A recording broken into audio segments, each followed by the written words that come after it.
Happening. And how are you? Well, as you can see, Artie is not here. Gary, can you tell me about the phone call you got from Art? There is a situation that has developed. Really? What's going on with Artie?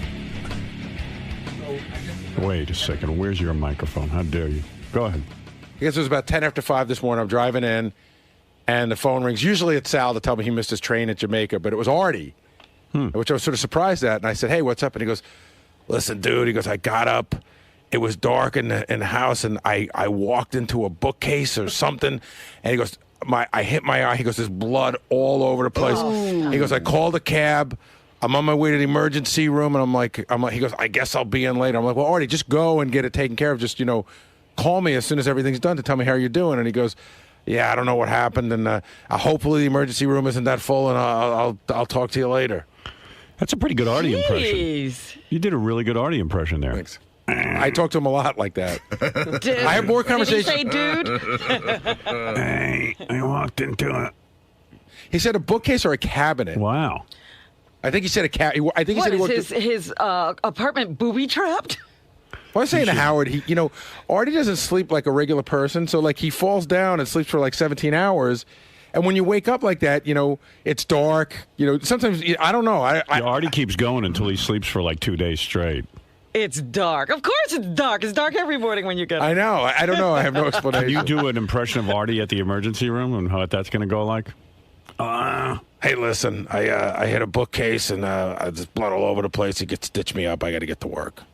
There you go. He's good. Fla fla flo lie. He has an impression. His eye? Or his head or his eye. Good Lord. Again, I was like, who knows? I was so unprepared for the call.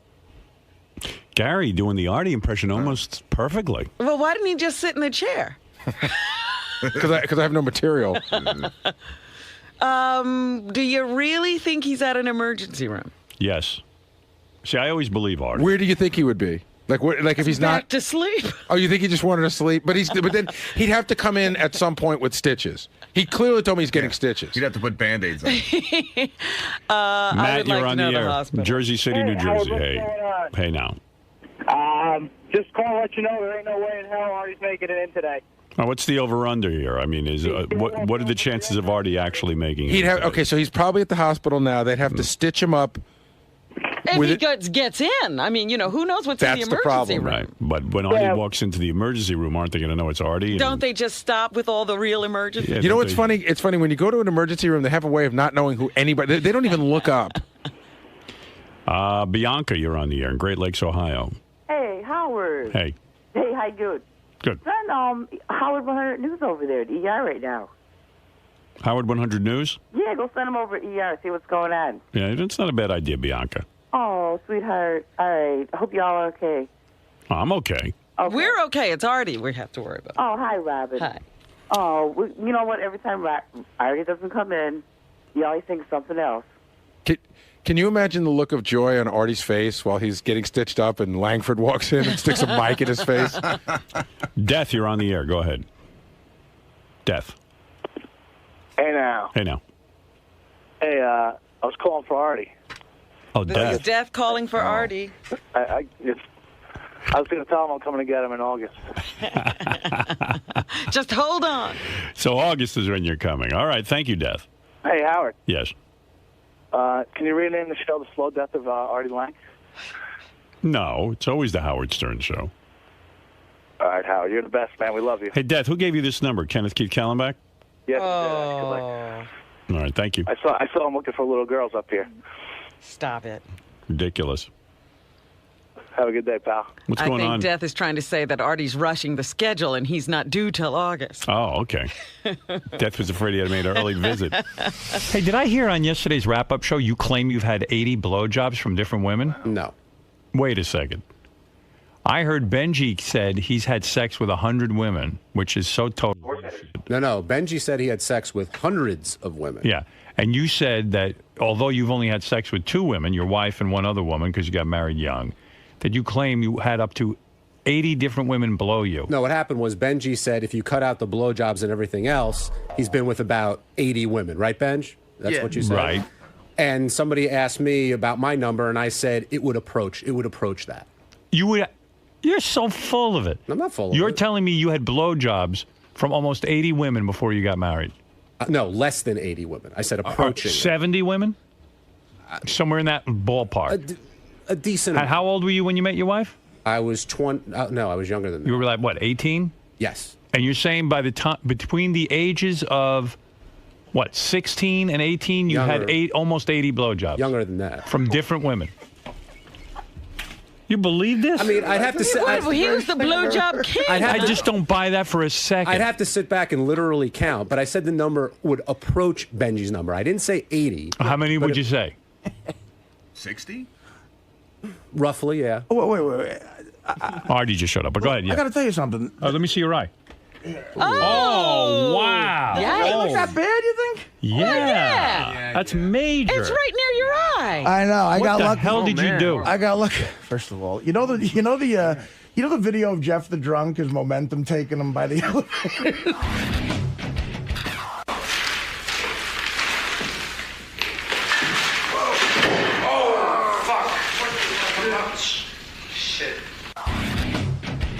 I'm so heavy now that I get up at 5 a.m. every day, right? So the alarm goes off, and sometimes I'm so deathly afraid of oversleeping, you know? Right, you pop up. I looked up, and I thought it said 6 a.m. for some reason. So now I'm like in a panic, and I'm in this other dimension that you go into a little bit, and I get up, and I'm like rushing around, and I hit my shin on the fucking bed, which I do every day. Right. And I react to that, and then after I react to that, I just start moving forward, and I have like just a bunch of clothes, and like I'm writing this book now. There's papers all over the place. It looks like a mental patient's, but like Jack Klugman's bedroom in Odd Couple, and I stripped over some clothes, and my momentum, all 300 pounds of me, I couldn't stop. I kept going forward, and You fell? I fell, and I went directly into the corner of the night table, the dresser, which has a real sharp edge. Hey, look at that! It just missed taking your eye out. The guy said, "You're so lucky. It could have went directly in your eye." Yeah, because it just missed the eye, so your eye is not affected. So look at the big scratch on your face, and then the blood, and I know the stitches. it looks horrible. So now the blood is just gushing. It was like a geyser of fucking blood, and you're still going to be good looking, I hope. Oh well, listen. They said you know, a scar sometimes makes a man more appealing. They made me not this man. I could join hottest guy wears scar if we ever have it. And wow. Look, I went over. Almost took out your eye. Yeah. I went over to the mirror, and it was just gushing blood. Like blood was all over my face. I looked like Rocky at the end of Rocky. Bad? Yeah, it was like it was really it hurt bad. Absolutely. So what they give you when they stitched you? They give you Vicodin? Well, here's the thing. I said to the guy, well, the emergency room. First of all, you are so right about the hospital. We're talking right across the Hudson River. Years ago, I had to get a tetanus shot because I hadn't had one in 5 years, and when I first started doing stand-up, there was a shitty club on the corner of 2nd Ave and 49th Street that gave me my start. And I'm waiting to go on stage one night to do like a 20-minute set. And this is my buddy Jimmy Palumbo was standing right next to me when this happened. I'm about to go on, and it's the first club I'm like a regular at. I'm nervous. There was construction going on, and I step on a nail that was coming out of a 2x4, and it goes into my foot. And I pulled it out, and my friend saw me pull it out, and it was in my foot, and there was blood on it, like a fucking rusty nail. I did the set of stand-up. And then you went to the I went right hospital. down to St. Vincent's. Right. And look, St. Vincent's, it was crazy crowded, but it's a Manhattan. Like, you eventually got to see a doctor that was competent. Apparently, that's not the case at this place. It was so... First of all, I walk in gushing blood. They were so lethargic.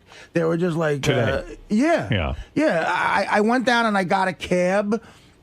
They've seen it all. I guess, but they see gushing blood like that all the time. They don't get excited. They were probably like, he's nothing. I was the only guy in the place. Really? And it's all, foreign people, but people who can't speak really good English. Are they taking care of you? Yeah. Wow. And my new doorman now, I used to have personable doormans, but even my doorman, he saw me, he's new, and he saw me. There's no compassion. He's like, what do you want, a cab or something? And I go, hey, you want a cab? I go, yeah. He goes, you want an ambulance? I'm no, just get me a cab. And of course, I get to the hospital. I have no cash. I had to go to an ATM. And did you realize today was the day that Antonio Pierce was interning for us? He's been interning all morning. He's been directing the show. The Giant? The guy from the Giants. Yeah. What? Does he have his ring yet? Not yet. Next week he gets May something. He says he gets his ring. He's intern. He's our intern. And we've been having a great time. A real manly show. I got the ball, man. I'm throwing a ball around. Yeah. So then I go to fill out the forms, Yeah. And of course I forgot my insurance card, but they didn't recognize this. Like about 60-year-old. I heard you guys talking. No one one doctor did, but he wasn't like attending to me.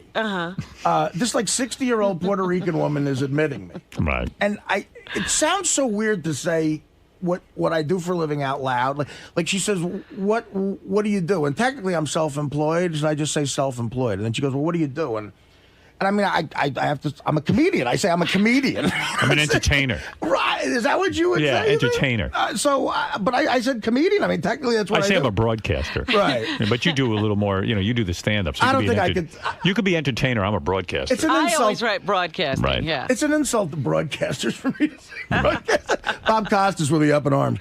So, and then after I say that, I'm gushing blood, and she goes, "Really? That's weird." And I'm like, "Well, I'd love to talk to you more about it, but Yeah, I'm gushing blood. So is that a job-related injury? Then they take me into the back and they give me a tetanus shot. So now the doctor comes in, this Indian guy, gay Indian guy. How do you know he's gay? You don't know that. All right, I don't know. All right. Whatever. No, all right. You might have thought that, but you don't know that. And a feminine I thought the guy on Indian. Dancing with the Stars was gay. Turns out he's fucking girls all over. I thought John Hine was gay. 80 blowjobs. Is that a ring ding? No, it's my cupcake that I designed. Oh, okay. It's Cupcake Wednesday. Have you eaten it all, or That's why you I have, came in. I have an you excuse. look thinner? I swear to God. I probably do. No, I guarantee I fluctuate. If I don't eat for a little while, I swear to God, you didn't eat all morning and you look thinner. I fluctuate probably a good 10, 12 pounds. By the way, my... You want to meet Antonio? My blood pressure is completely normal, too. This woman was fascinated by that. But so now this obese woman comes over, right? Right. So the effeminate Indian guy. He says, he goes... He goes, I don't know. I think you just need some, just like a butterfly stitch will be fine. And blood is gushing. I'm like, you sure? He's probably right, but you know what? You need a plastic surgeon to do that. Yeah, it's your face. Then this obese Hispanic woman, she can't walk properly. She's so fat, right? The doctor leaves. There's nobody else in the emergency room. I'm like, where are you going? He goes, well, Agnes or whatever her name was, she'll put the butterfly stitches on. Oh, no. And I'm like, I don't know about that. So she's so heavy that I had a hand.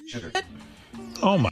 Like you were taking care of yourself, essentially. First of all, she had no gloves on. All right. And I said, you want to put gloves on? She goes, if you really want me to. I'm like, well, yeah. I mean, yeah. She Where goes, were you? And then she gets all mad at me and goes, I should be more worried about that than you with your blood. She probably knew your hookers and stuff.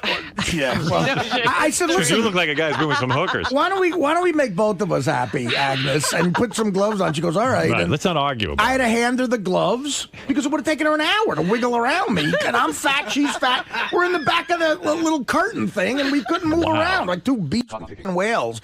And she pulls up You aside. hand her the gloves. Yeah, and she pulls up beside me like she's pulling up to a fucking bar with a bar stool, and she starts putting peroxide on me and this stingy shit.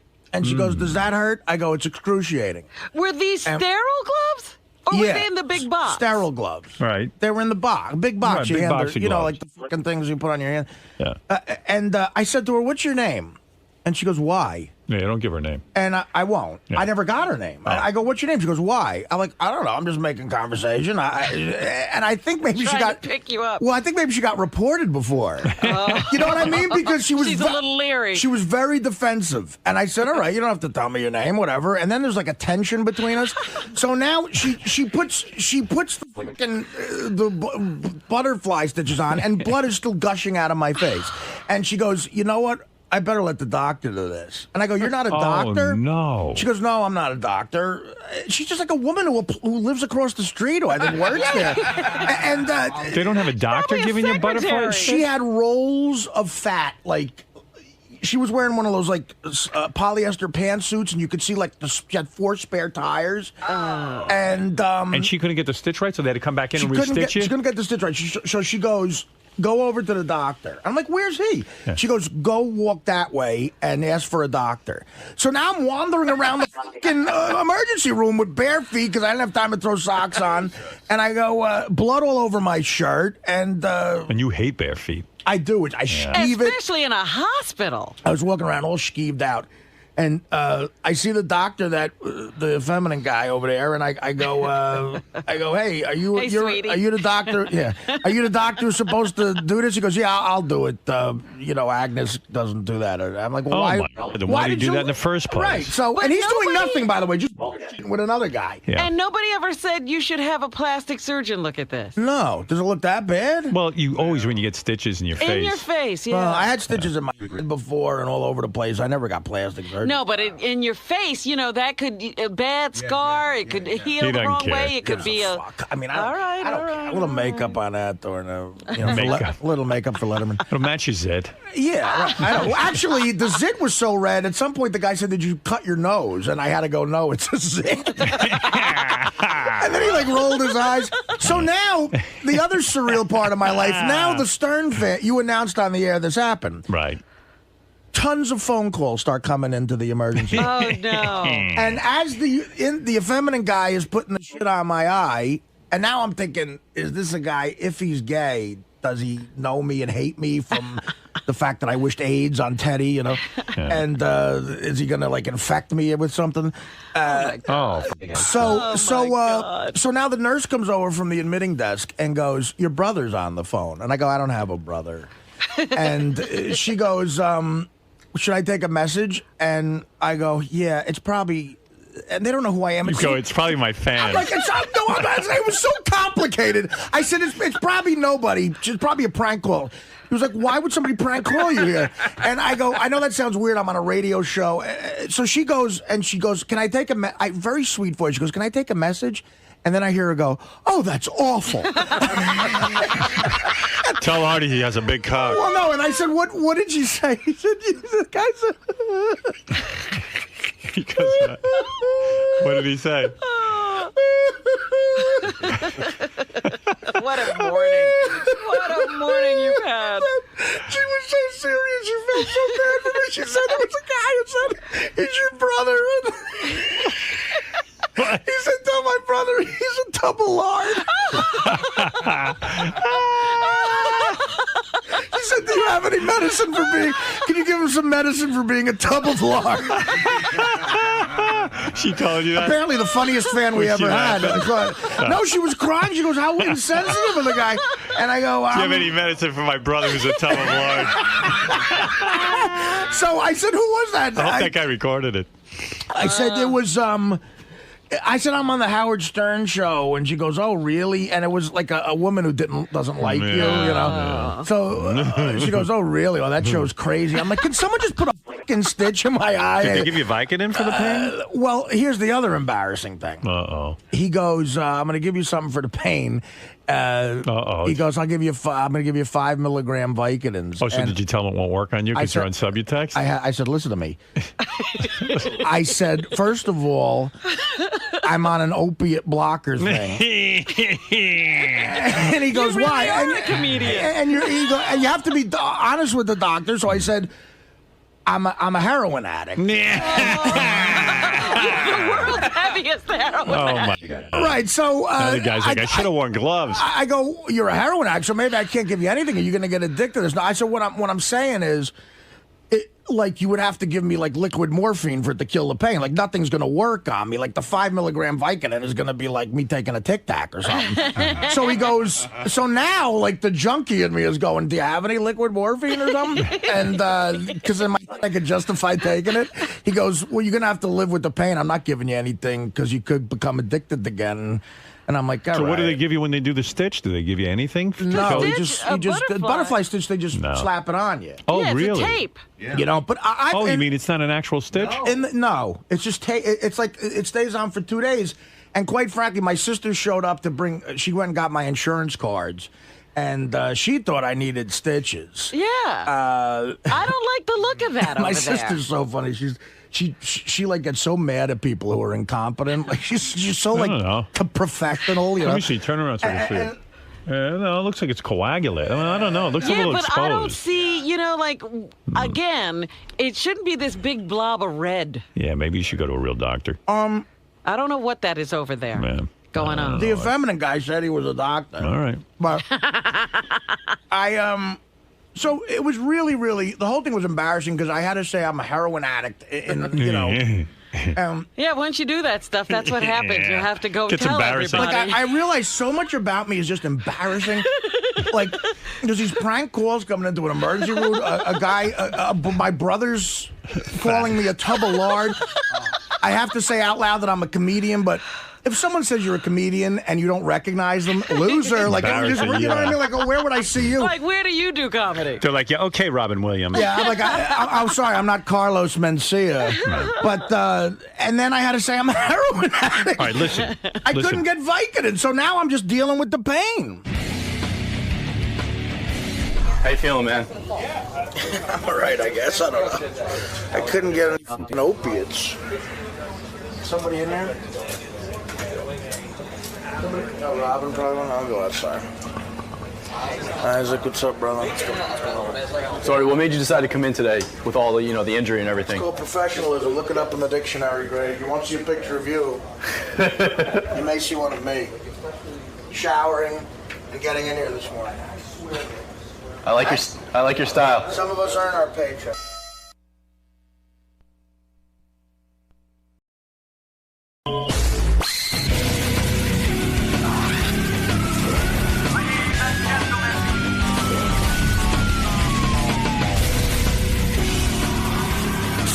Tony, go ahead in Philadelphia.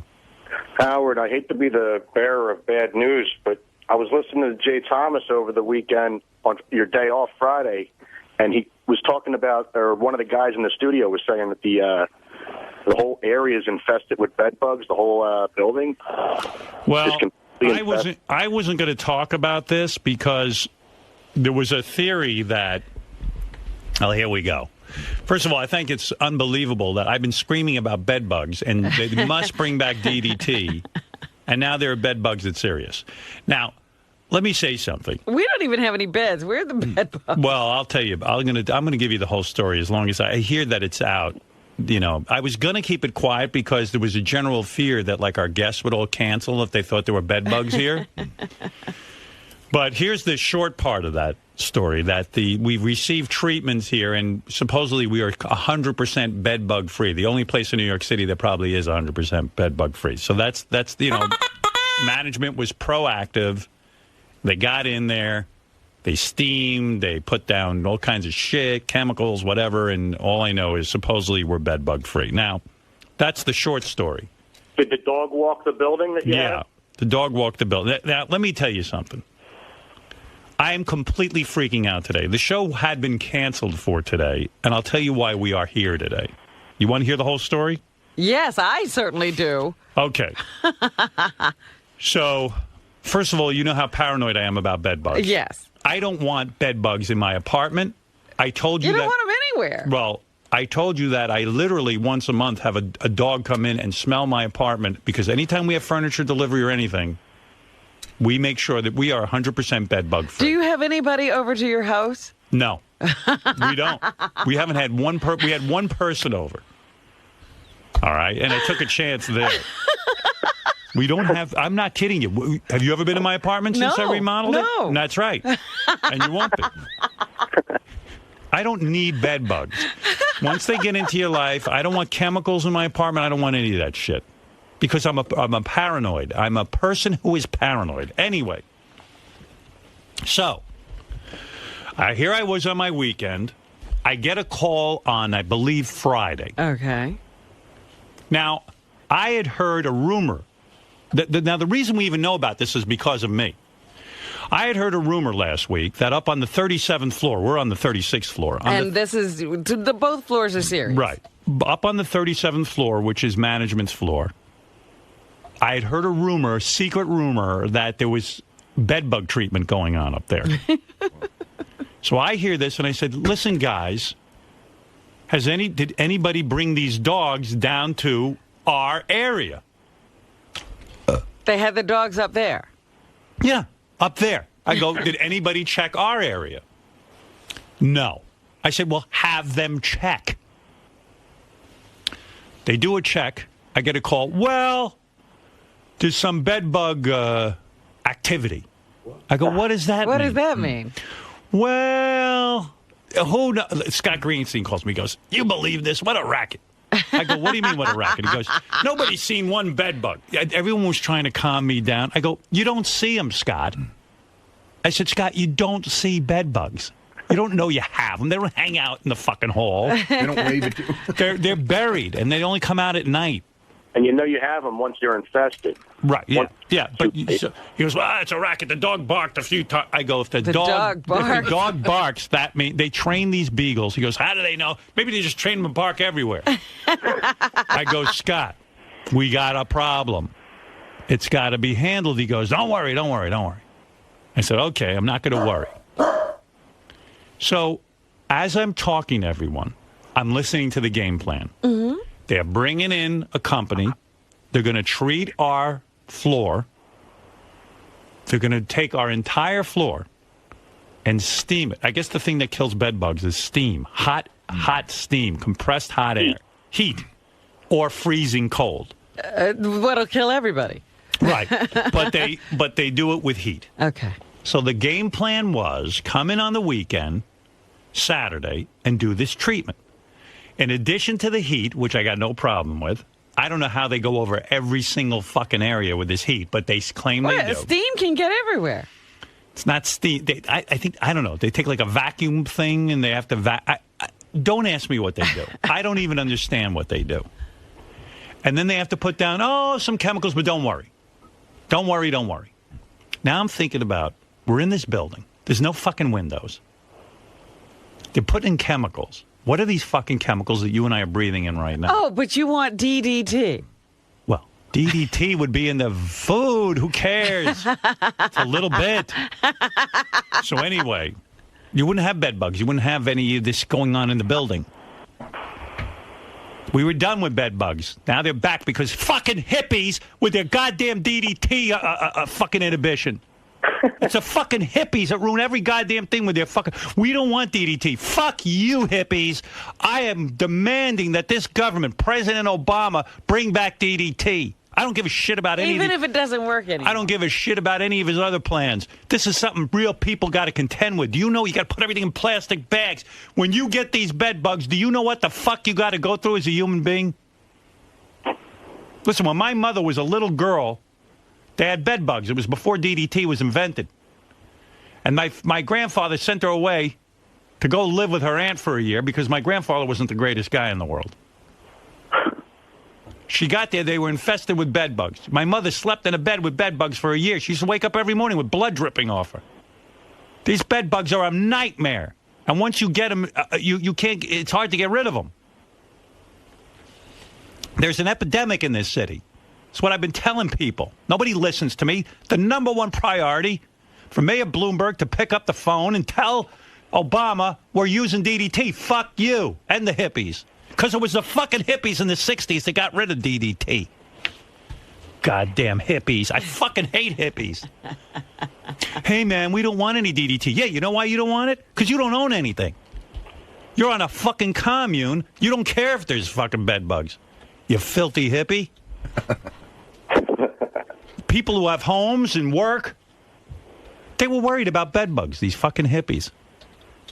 Hey, man, why should the bed bugs have to die?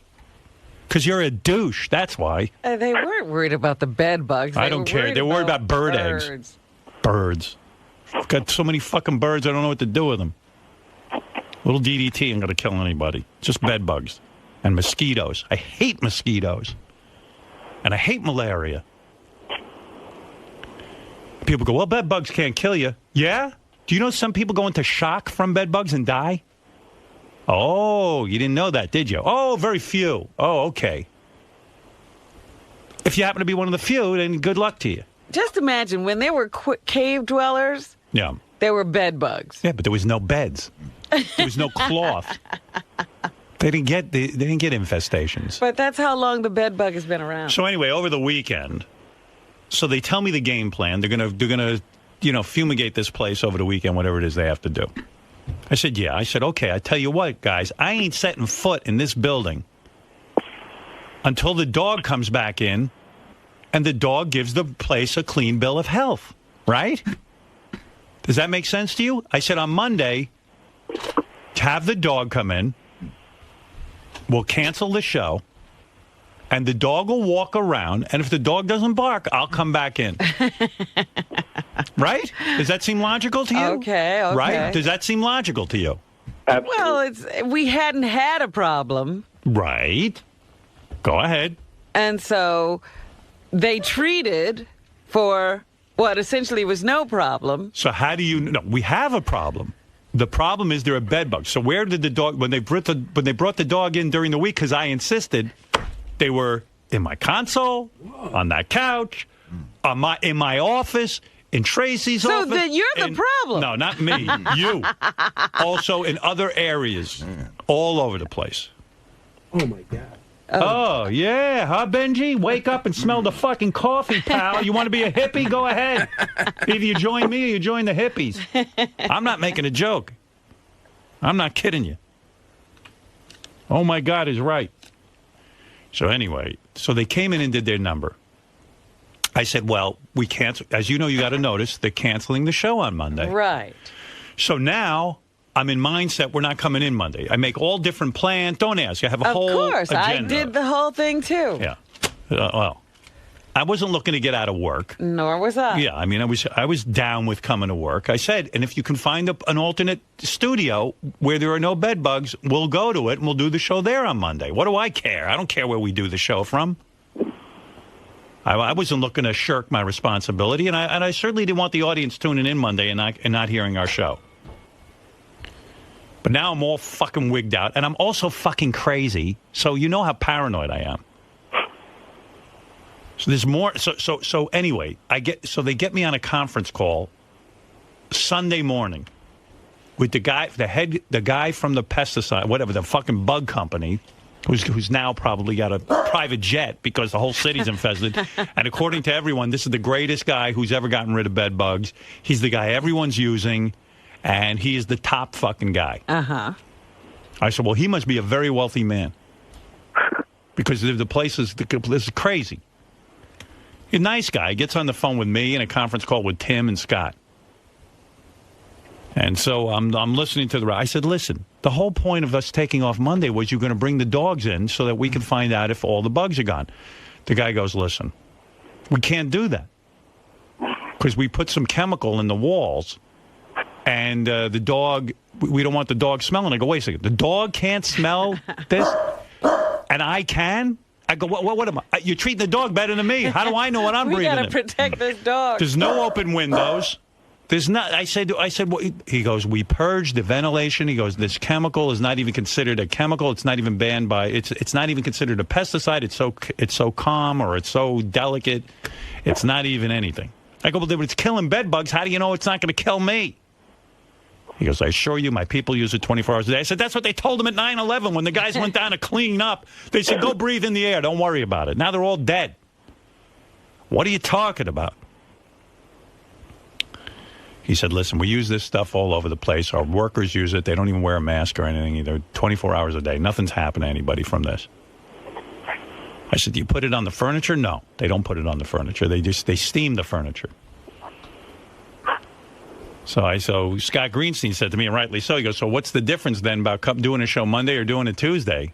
Really? It's in the walls. Well, Gary said to me, well, why didn't you say to him, take off Monday, we have 3 shows, then we have a week off, and then in 2 weeks let him come in and check with the dog to make sure all the bed bugs are gone. I said, I didn't think of that. I mean, what am I going to do? Where am I going to go do a show from? They were going to set us up over at the Time Warner building. They probably got bed bugs over there. They're everywhere. They're everywhere. So anyway, I walk in this morning. So anyway, we rescheduled the show for Monday because what was I going to do? I couldn't come up with a good reason to cancel it. So I said, all right, I'll come in and do the show Monday. But I'm sitting here, I'm fucking disgusted. I'm scratching, I'm itching. Well, I was going to say, now you're making me itch. You're goddamn right you should be. And the guy says, well, he purged the air conditioning, whatever that means. So now we have all fresh air coming in. I go, how do you do that? You changed all the filters? What did you do? How do you change all the air? He told me these things, but you don't even know how they're done. You don't believe it. Yeah, everything sounded like perfect. How did they, in one day? They don't bring the dog back. How long does the dog have to stay away? 2 weeks. 2 weeks? Yeah. So in 2 weeks, are we going to know if we have, and they're going to bring the dogs back in?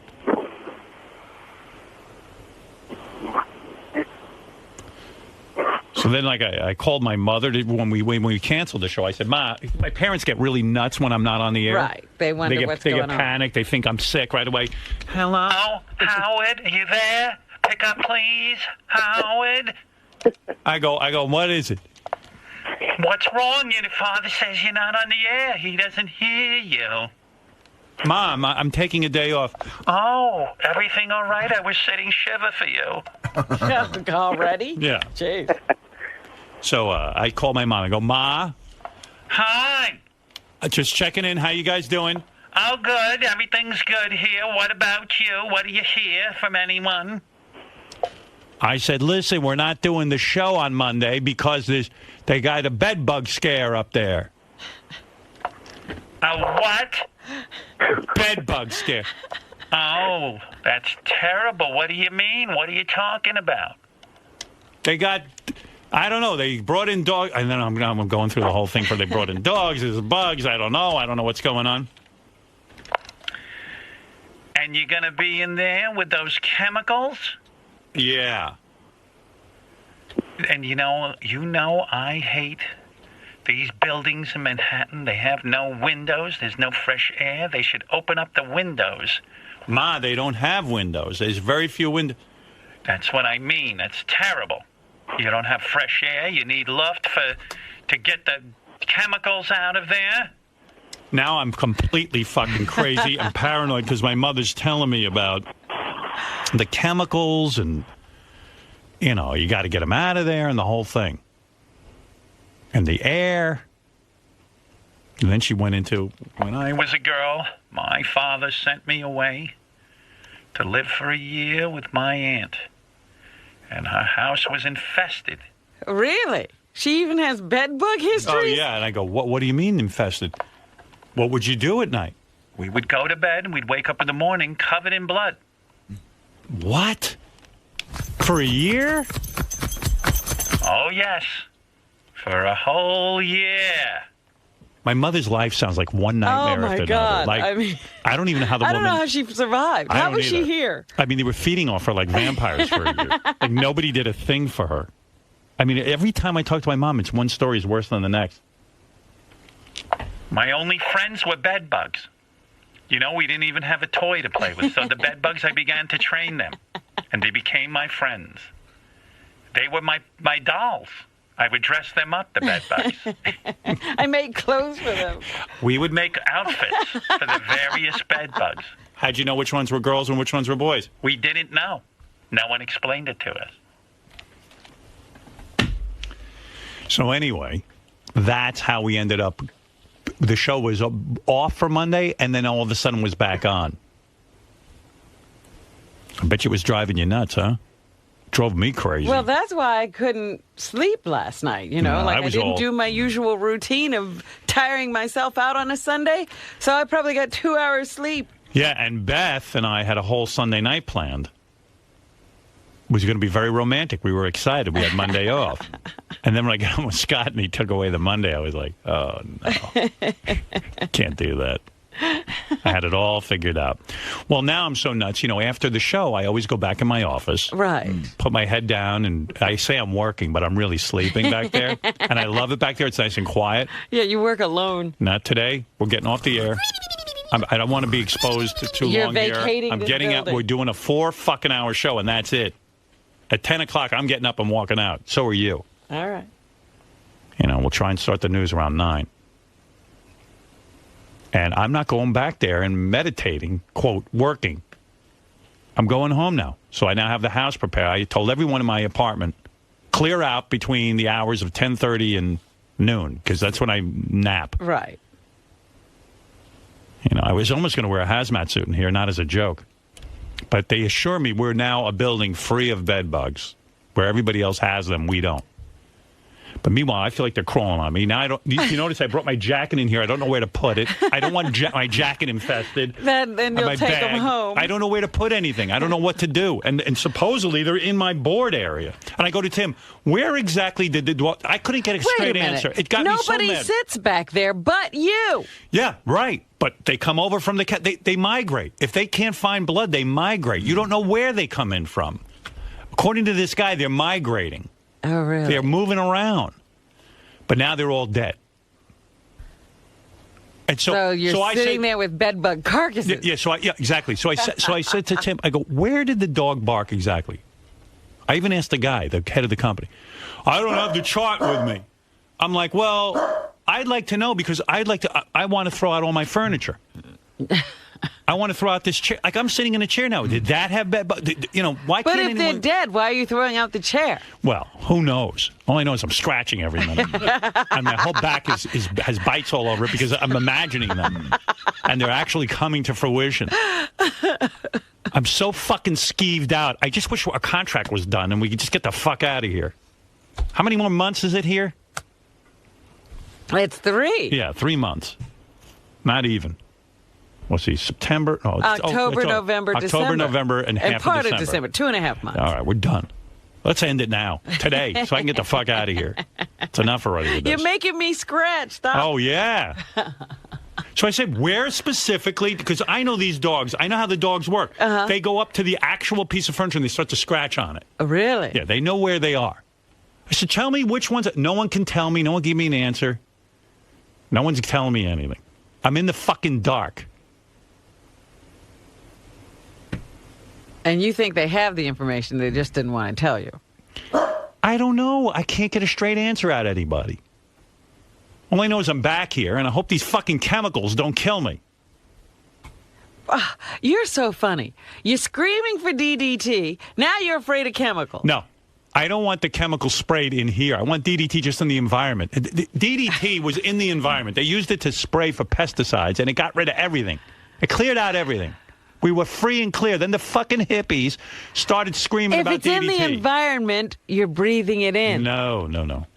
You don't understand. It's in minimal doses. Here, it's concentrated right on top of our heads. You know. What can I tell you? So anyway, I wasn't going to say anything because I didn't want to scare everyone.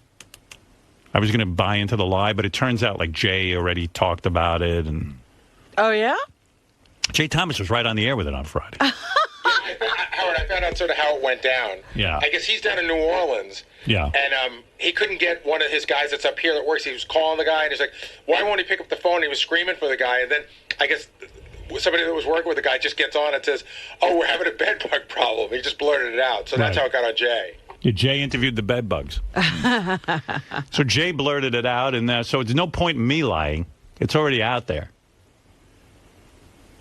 Everyone said, well, you could go over to the Time Warner Center and do your show there. We have an alternate setup. And meanwhile, didn't they a couple of months ago have some sort of, I don't know, what was the building we were going to go to? I thought they had bed bugs. No. We were just talking about all the other buildings, the Nike Town and the Bloomingdale's. But not everybody's broadcasting that they have it, even if they do. Yeah, who knows who's got what? I just know I don't want to bring these into the fucking... Now I can't even meditate here. That was my one fun thing. Now my stupid office is going to be empty completely. You're never going back? Except for when I get my hair done. That's when I go back. I was in there this morning getting all skeeved out. I'm all bummed out. But again, it's in your office? They said it was in your office? My office, Tracy's office, other area. I don't know. I was asking specifically about those areas. Right, in the studio. My point is that some of these following me are only inhabited by you. Well, other people go back there. And they don't understand something. That means they migrated through there. It doesn't even mean that they're necessarily in there.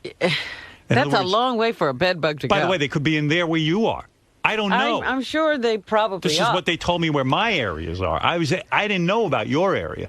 But I don't know why in every area that you are, they are. Well, every area, this area has everybody.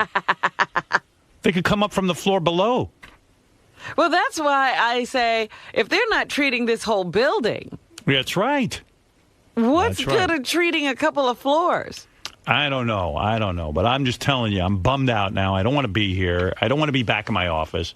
So now I'm going home. But now my new routine is as soon as the show's over, I get right the fuck out of here. Now I got to run out of here. I'll have to do my work from some other location. I'm going to be bunkered down. I should burn this whole fucking building down. How's that? Start again. Well, then they got to burn every place. We should do our show from the moon. 'Cause there's nothing up there. There's no environment. You know what they say? The reason that the bed bugs are back here is because they're hippies. We travel to other countries where there are bed bug infestations, Right. and then they hop on the luggage and come back. And more people are coming to this country from other places as well. They should make this building the Muslim Community Center, and we should build a new Sirius down by World Trade Center. How's that? That'll solve the problem. Let the Muslims have this building. We'll switch. We'll swap. Ay, ay, ay. So that's what's going on. Does that answer the question? John Hine is here. I didn't see Johnny over there. John, what do you got? Well, everyone's been assured that our offices are 100% bed bug free. How you feeling about all this? It freaks me out a little bit. Yeah, me too, man. I'm all freaked. Did my car pass inspection, guys? Uh-oh. We're going to take a break. Uh-oh. Are there bugs in there? Ronnie's coming in. What? What? What's going on? fuck? What happened? Now I can't go in my limo. What happened? Oh, man. Ay, vey is mir. Tell me. What? Don't tell me there are bugs in there. You can't go in your limo. Is that true? Stop. It's true. What happened? The dog was just in there. What happened? He went crazy. He's 2 spots he picked. Where Howard She sits? picked, I should say. Yeah. It's you, Howard. Well, if they're in my car, it's me. Not really, because the car is in the building. Right. I'm telling you, they're jumping on Howard and... Oh, my God. So I need to talk to you off air. You got to go to a break for a minute, all right? When you get a chance. Because you got to walk home to No. I'll get in a cab. like they're bed bug free. Oh, my God. How do we... This is unbelievable. How did you brought them here by screaming about them? I'm so glad they had me come in today. Man. Where are they? There's 2 spots in the back seat. Yeah. Oh, my God. Right where you sit. Right where I sit. In this corner of the chair. What? How could hear you? What? There's in one corner of the back seat. Wow. The other corner by the doors. Oh, I'm getting contaminated. Holy mackerel. I'm going to fucking die. Oh, bed bugs aren't going to kill you. I want DDT. Jeez.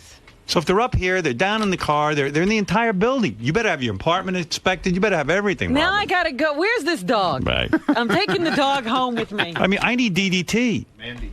Oh, my God. So when are they going to fix the car?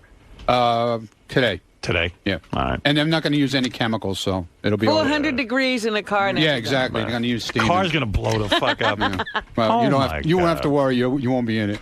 So if they don't use chemicals, can they have the dog sniff it after they do it? I guess so. Good. I guess so. Yeah, I ain't going back in the car until it fucking passes the dog sniffing test. But does the dog detect live dead? They can't distinguish between live and dead. No, I know about these dogs. But if you just steam them, they're just killed. They're not removed. Well, they're dead, so they're removed. Yeah, but they're not. They're no longer able to bite. Right. But I'm Or saying if you breed. bring a dog in there, They probably came in off my clothes. the dog it would could- still you don't- be able to detect them. I don't know. They have a way of doing it. Probably I was up here and I brought them in off my clothes. Who knows? You don't know. You better go check your house again. When was the last time you had it checked? 2 days ago. 2 days ago, and it was clean. Clean as a whistle. I'm lucky.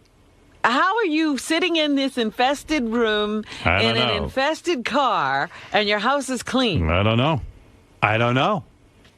Maybe I didn't bring them in off my clothes into the house. I don't know. Oh, my God. But this tells you something. I'll tell you what it tells you. This whole fucking city's infested. But it also tells you something. They're not as aggressive as you've been painting them to be. Wow. They haven't managed to get into your house. Well, we're lucky.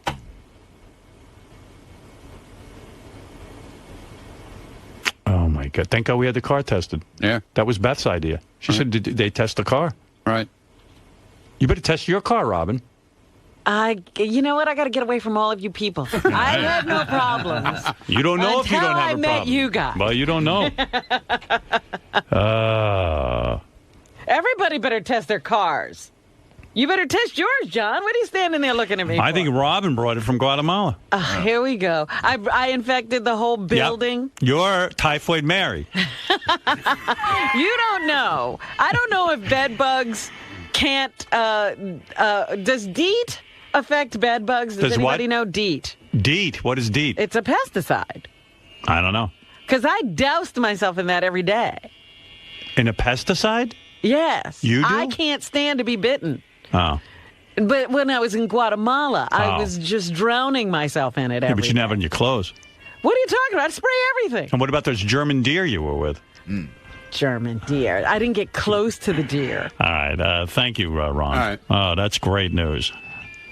But I need to talk to you when you get a chance. All right. Go ahead.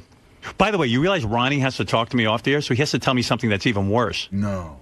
Like, what is he not telling me? I don't know what he's going to tell you. I'm out of here. I want out.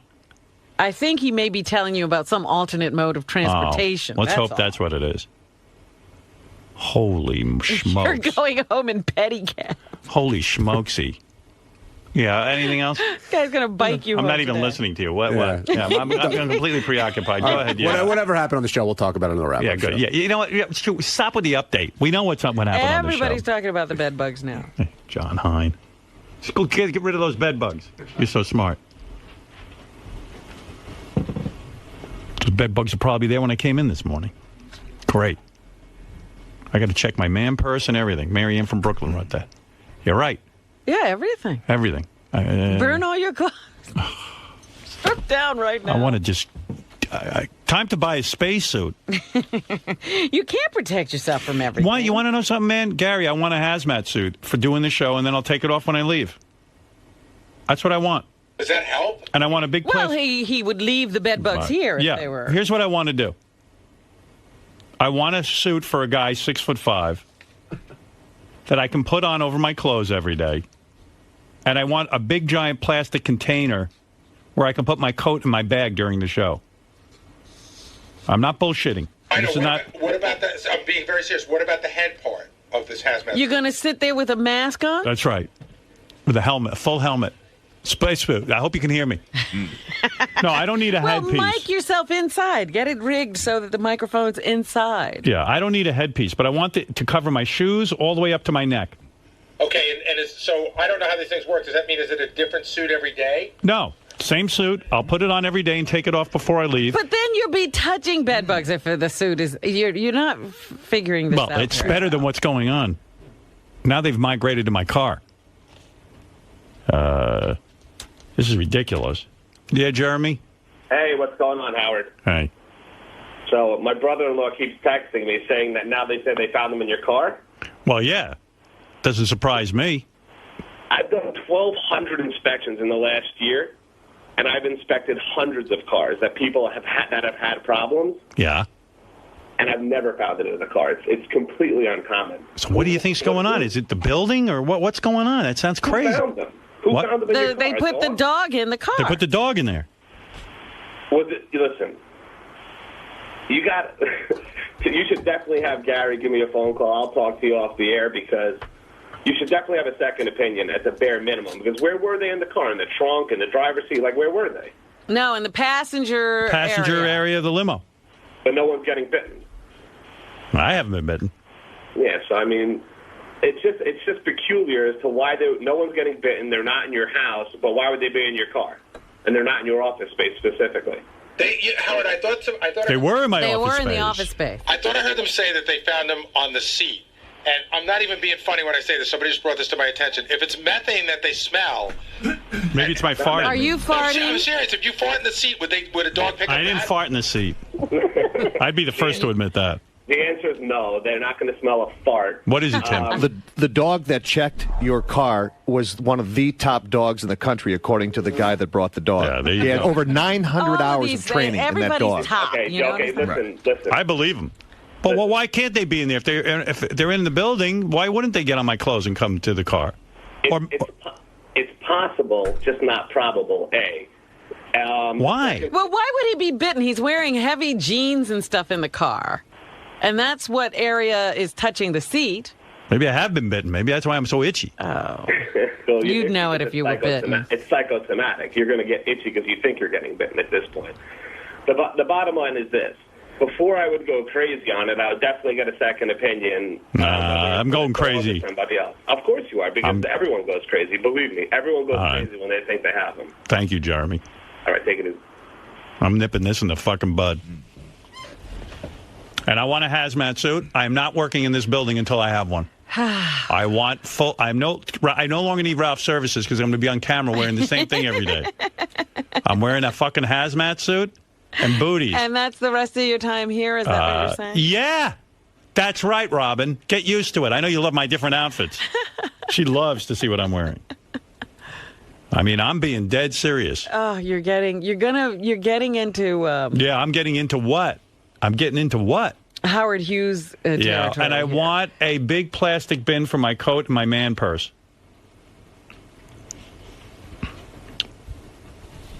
I want a bubble around me. I'm not coming in here. You haven't been bitten once. There's always a first time. You know? Yeah, Ralph? It was embarrassing for everybody. Hey, you have a hazmat suit. Remember years ago, Hunter? You know, Hunter, he gave me one, he gave you one after September 11th. Do you still have it? I don't think so. It's military grade. I might still have mine. I never opened it. I know you also used one, but I think you had to return that one. I don't know. I need a nice big thing I can wrap myself up in. That way nothing will get on my clothes. And then this thing covers your legs. It covers it seals in your hands. Yeah, that's what I want. It's a military grade one. I'll see if I have it. That's what I want. You had one, though. You might have... Nah, I probably got rid of it. See? Yeah. You got to save everything, man, like me. Who knew? All right, thank you. Yeah, man. Oh, there it is. Yeah, that's the one I need. You see that, Robin? Yes. That's what you're looking for. Yeah.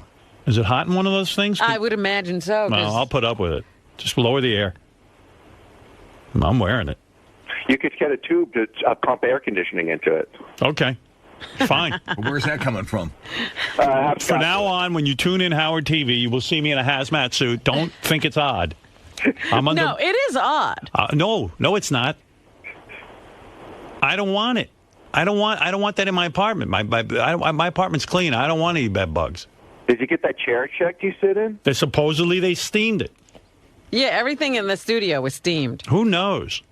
How do I know? What do you mean, who knows? They heated the entire room. But a dog hasn't smelled everything to make sure 100%. You don't know. They kept the whole studio it doesn't mean at a thing. 140 degrees. And the guy even said, listen, they make mistakes in hospitals. You don't think they could make a mistake here and miss a few? Where's the dog? Get the fucking dog in here. That's what I'm saying. Until then, I'm wearing a hazmat suit. Where's the dog that did your car? Get that dog up there. They're saying they can't. Because of the chemical. Listen, I can't go over this again. Thank you. I got to get out of here. It's so dark in here, too. I want lights built underneath my console so I can look for bugs. I got to do that while the show's on. Oh, Lord, what's going on under there? You're just driving yourself crazy. Now stop it. Fred, come here and wipe me down every 3 seconds. Spray him with something. Oh. This chair couldn't possibly have any bugs in it, could it? Look at this thing. It doesn't look very appetizing, that chair. No, it doesn't. Let me see what's doing. I see something. I want to go home. Oh, God, what are you doing over there? I'm getting rid of my bugs. I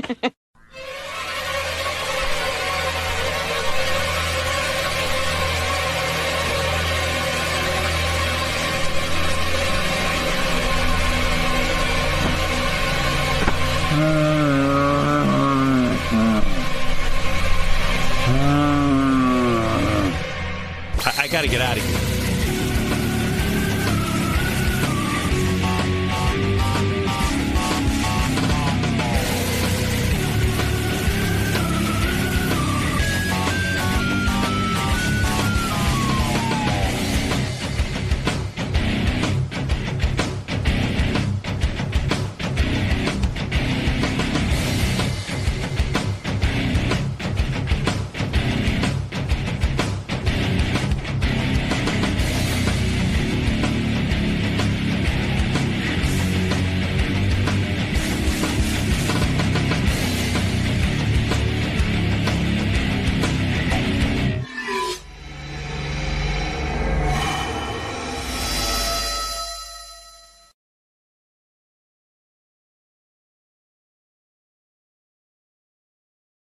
came in yesterday and blasted Artie for ever complaining about his life. Yeah. Because Scott says, you want to see a miserable life? Look at mine. Artie, you make lots of money. You've got chicks. You've got a whole thing going on. How dare you? Scott Salem's out there saying that you're being a big crybaby right now. Scott the engineer. I'm giving you my thought process. Scott, you want to chime in? You want to straighten Artie out? Scott, the guy who I gave an extra $2,500 to for no reason. Hey, Scott, what do you have to say about, man? What the f is your problem? It's wow. I gotta make $200,000 this weekend. Wow, I gotta fly to Cleveland. I gotta fly to Missouri. What is your problem? Is this your anger from getting booed off stage? Yeah, this is my anger. It's coming out now. Jesus. What are you bitching about? You sound like your fucking life sucks. He's bitching. How bad can your fucking life be? Come on, Artie. You're getting laid all the time. Yeah, it's true. Scott, why are you mad at me? What are you mad at me for? Well, I'm not mad at you. Yes, you are. What? No, I'm not mad at you. He's mad at his Scott, you're a weirdo, Scott. I know. We have these conversations. I'm a weirdo. Yeah, sometimes, like out of the blue, you just get like mad at something. Like, you know, and you don't get mad at things. Yeah, Why don't you go around calling more people fags? All right. You know what's really weird about Artie? Not Artie, about Scott. I got to tell you, the wrap-up show, I'll play you a clip. So Scott comes in and goes, listen, it was an April Fool's joke. I wasn't really mad at Artie. I just came in. So everyone goes, okay, but what's the joke? And then he goes, well, it wasn't a joke. And then he goes, well, it was a joke. And then he's so full of shit. It was not a joke. He was genuinely angry, and he was embarrassed about his anger. Just listen to this clip, and you will be dumbfounded why no one around here can talk to Scott. I mean, you'll be dumbfounded by his statements. There's a reason no one talks to Scott. He makes no sense. Listen to this. Scott, the engineer, comes out of left field and zings Artie because he's busy. Scott's a good guy, but he really should not dip his toe into the comedy pool at all. He pulled somebody off to the side, and he goes, that's my April Fool's joke. Swear to God. Are you serious? Swear to God. I love how he works out these bits in his head. Exactly. It's like he's doing a show inside of a snow globe. Scott, it sounded similar to when you lashed out at Benji. I just want you guys to keep on your toes. You never know when I'm serious, when I'm kidding, or when I'm... Well, yes or no? Were you serious about Artie, complaining? I was seriously kidding. The next Sacha Baron Cohen. I mean, I'm the one that always used to be, but my life sucks. From all apparent things, I mean, he about going to do gigs. That's what he was a bit, where he's making more in one night than most people can make in 2 years. That's what he's bitching about. Right, and that pissed you off. Yeah, I mean. So where's the joke? Tell him to go back to the construction work that he had for $40,000 a year and freezing his ass off in 10-degree weather and see how he likes that. Then he'll bitch. So if you're legitimately pissed off about it, what's the bit? There's no bit. Who said there was a bit? You did. You said it was an April Fool's joke. Oh, my God. No, it wasn't an April Fool's joke. It was okay. The true reaction. It was like, Good all luck right. getting to the bottom of this, John. So the bit was actually telling people it was a bit. I mean, he is more confusing than anything. I knew that he was for real. I know he's angry at Artie. He gets angry with everyone who has anything better than him. And then he goes around saying it's an April Fool's joke. He comes on the wrap-up show, says it's an April Fool's joke, and then 2 seconds later he's screaming about it again. He goes, this is no joke. Hey. What? Scott. Sweating. What's up with that sniper approach? Just going in there and picking off Artie for a little while and then leaving him? He needs a good yelling at. You sound very angry. How could you say you weren't? I mean, what is his problem? He can't lose weight. Is that his problem? But why is this bothering you? I mean, he's been generous towards you in the past. He's nice, but I mean, the constant whining about what? So you think someone like you've had this black cloud lifestyle? That's right. You should be the one. His bitching. life isn't, let him go out and do construction like he used to do, and then he can go wah. Let him go back on the docks, and then he can go wah when he's outside and it's 10 degrees outside and he's got to work his ass off for what, $40,000 a year? And then he can do what? Then he can go wah. My life sucks. He can't. He works 4 days a week, 5 hours a week, works 20 hours a week, and he's still wahing. Everything's too much for him. And he's doing what? Scott. Wah. What? This is a first. I didn't finish. I was interrupted by work. Wow, you normally don't want to spend more time than necessary on camera, so why are you... April Fools. Thank you. Wow. Oh, nice, huh? Well played. Yes.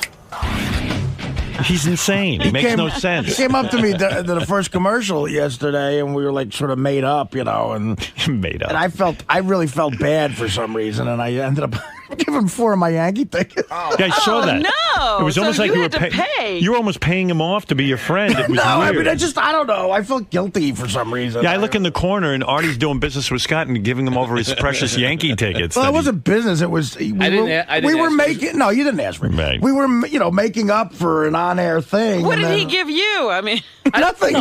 He gave me his hand in friendship. No, I love Artie. I mean, he's great. He's a great guy. Well, that because clip. now you got Yankee tickets. But the wrap-up show, you were mad again. But Scott. That doesn't. Take why away do you from the tell fact people that it's a joke when it's not? I know. I was. You were what? Forget it. You misspoke. I misspoke. I was trying to be funny, I guess, and it wasn't funny. No, you're never funny. I'm never funny. I should know better to stick to my regular day job, which I can almost do, as opposed to comedy, which I can't do at all. So you're going to go to the Yankee guy? I thought you were a Met fan. Yeah. My son's into the Yankees, so I'll probably take him. Take him. So your son didn't even follow you with the sports? Well, no, his son was like, "What fan are you of?" No, and I'll pick a different team. Also, good move. Yeah. Also, it would be kind of cool to go to one more game at the old Yankee Stadium. This is the last season for the Yankees, right? At that stadium. Yeah, and Shea Stadium. Both stadiums are going to be done after this year. Are they ever going to have indoor stadiums for? Not New York. No, they're not doing retractable roofs. You know what happened that, in right? the '80s? There was a big push, like in Toronto, Sky Dome, and after the success of the Astrodome. But this whole after the '94 strike, there was this huge push to go back to old school baseball, and they started building. I happen to think this is great. They started building all around the country stadiums based on like Ebbets Field, Wrigley and Fenway that are still standing, and they're just so much fun. It's nostalgia. There's no domes in they don't want to go to domes. But doesn't it make sense for the fans to be warm, especially and not now to have baseball? to miss games. Baseball goes longer now, also for rainouts and stuff. I mean. One of the most pleasurable things in the world to me was when I lived in Detroit, I would go to watch the football games. Silverdome. The Silverdome. Pontiac Silverdome. 80,000 people. You could take your coat off. It was warm. You watch a football game. It was beautiful. Well, I mean, I don't know. It makes Football's sense. different, though. Football's in the winter. It's extreme. Baseball, Well, they're building a new Giants and Jets stadium for like $1 billion, and they voted against our dome. Yeah. Football's different. It's going to be outdoors. Football should have a dome, but baseball, I love these old nostalgic parks. I've been to a bunch of them, and that's what they get more corporate boxes. But when you're sitting there, you're not moving around, you're freezing. It's really freezing for baseball. Come on. You get a couple of cold months. 80% of the year, it's warm. Right. I don't know. Maybe other baseball fans disagree. I love. Do you fall asleep at the game? I imagine you don't get out a lot. Like you're sitting there, you're drinking. The air knocks you out. The wind. Have you passed out? Over the years from drinking, I've passed out at. Have you ever missed key several moments? Knick games? I passed out from drinking at a Yankee game in the bleachers a couple of times, but not from being tired. Well, anyway, Scott the comedian. I'm not trying to be. I love Artie. It just hit me at that moment. It was. Thanks, buddy. It just seemed like no. Thank you for the tickets and everything, and I appreciate it. Sell them. You should sell those things. No, My favorite is when Scott went up on stage to become a comedian and he did his stand-up. In Cleveland, right? It was Cleveland. It was Cleveland. Oh yeah, it was good excuse to dig this out. Wait. The crowd was. The crowd was not entertained. It was the crowd. The crowd. The crowd didn't like my material. Good. Oh, God. That reminds me, I got a great. This is a true story. We get off the plane today, me and Artie, and we're walking through the airport, and a guy comes up to us, and he goes, "Hey, guy, how you doing?" He recognized us. He goes, "Can I get a picture?" And we go, "Fine. Take a picture." The guy turns to me, hands me the camera, and goes, "Do you mind?" Oh, fuck him. What, do I look like a photographer? See, George like that. George is a fan. Shit. I get no fucking respect. We have a band on the show called The Losers. And the reason it's called The Losers is because it was named after me. I'm the Now, the total disrespect is I got kicked out of the band. Come on. I'm the and I get kicked out. What kind of is that? Where's the punchline? Go Cavaliers! Yeah, Cleveland, let's go! I'm sweating now. Baldy Dangerfield. You know, I'm portrayed as the sad sack of the show, the fucking. But I just want to say something. You know, my wife doesn't have an emotional friend. That's for sure. Right? I don't have monkey teeth and sewer breath. Both. How you doing? Hi, both. Nice. Unlike the man that brought me here tonight, Bob Levy, I live upstairs in my house, and the only thing I put blue cheese on is my chicken wings. Get the fuck off this stage. You know, I don't feel bad. You booed all the best, so I don't give a shit if you boo me anyway. Artie, you waited too long to help me.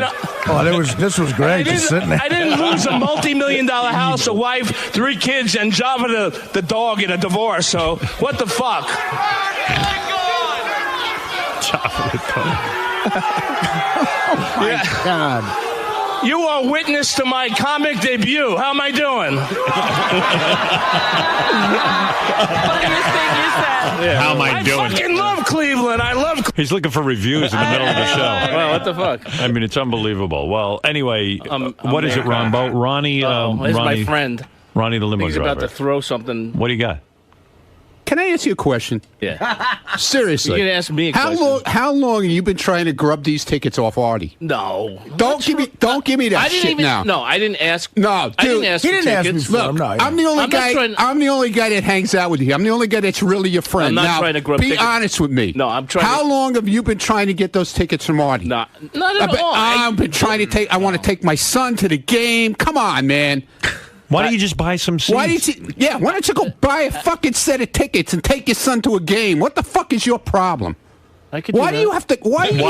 Is he always saying to you? Why is he such a sad sack with everything? Why do you gotta be like that, though? Why would he say to you in private, like? Look, I'd love to take Brian to the fucking Yankee game. Also, he's amazing. I would never ask him for tickets. I didn't ask him. Yeah, but look how you pulled this off now. You made the guy feel guilty that he gave you the goddamn tickets. See what you did, Artie. No, but you know what? You know what? Ronnie tells me about this all the time because Ronnie likes Scott and stuff, and he actually. I don't even know why. I don't either.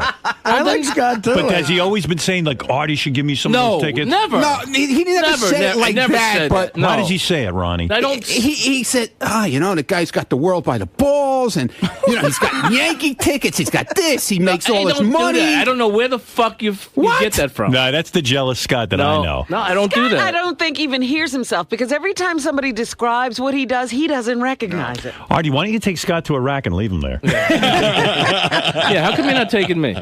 Right, Ronnie, he's always looking over what Artie's got. He looks over what everybody's got. Everybody. No, everybody.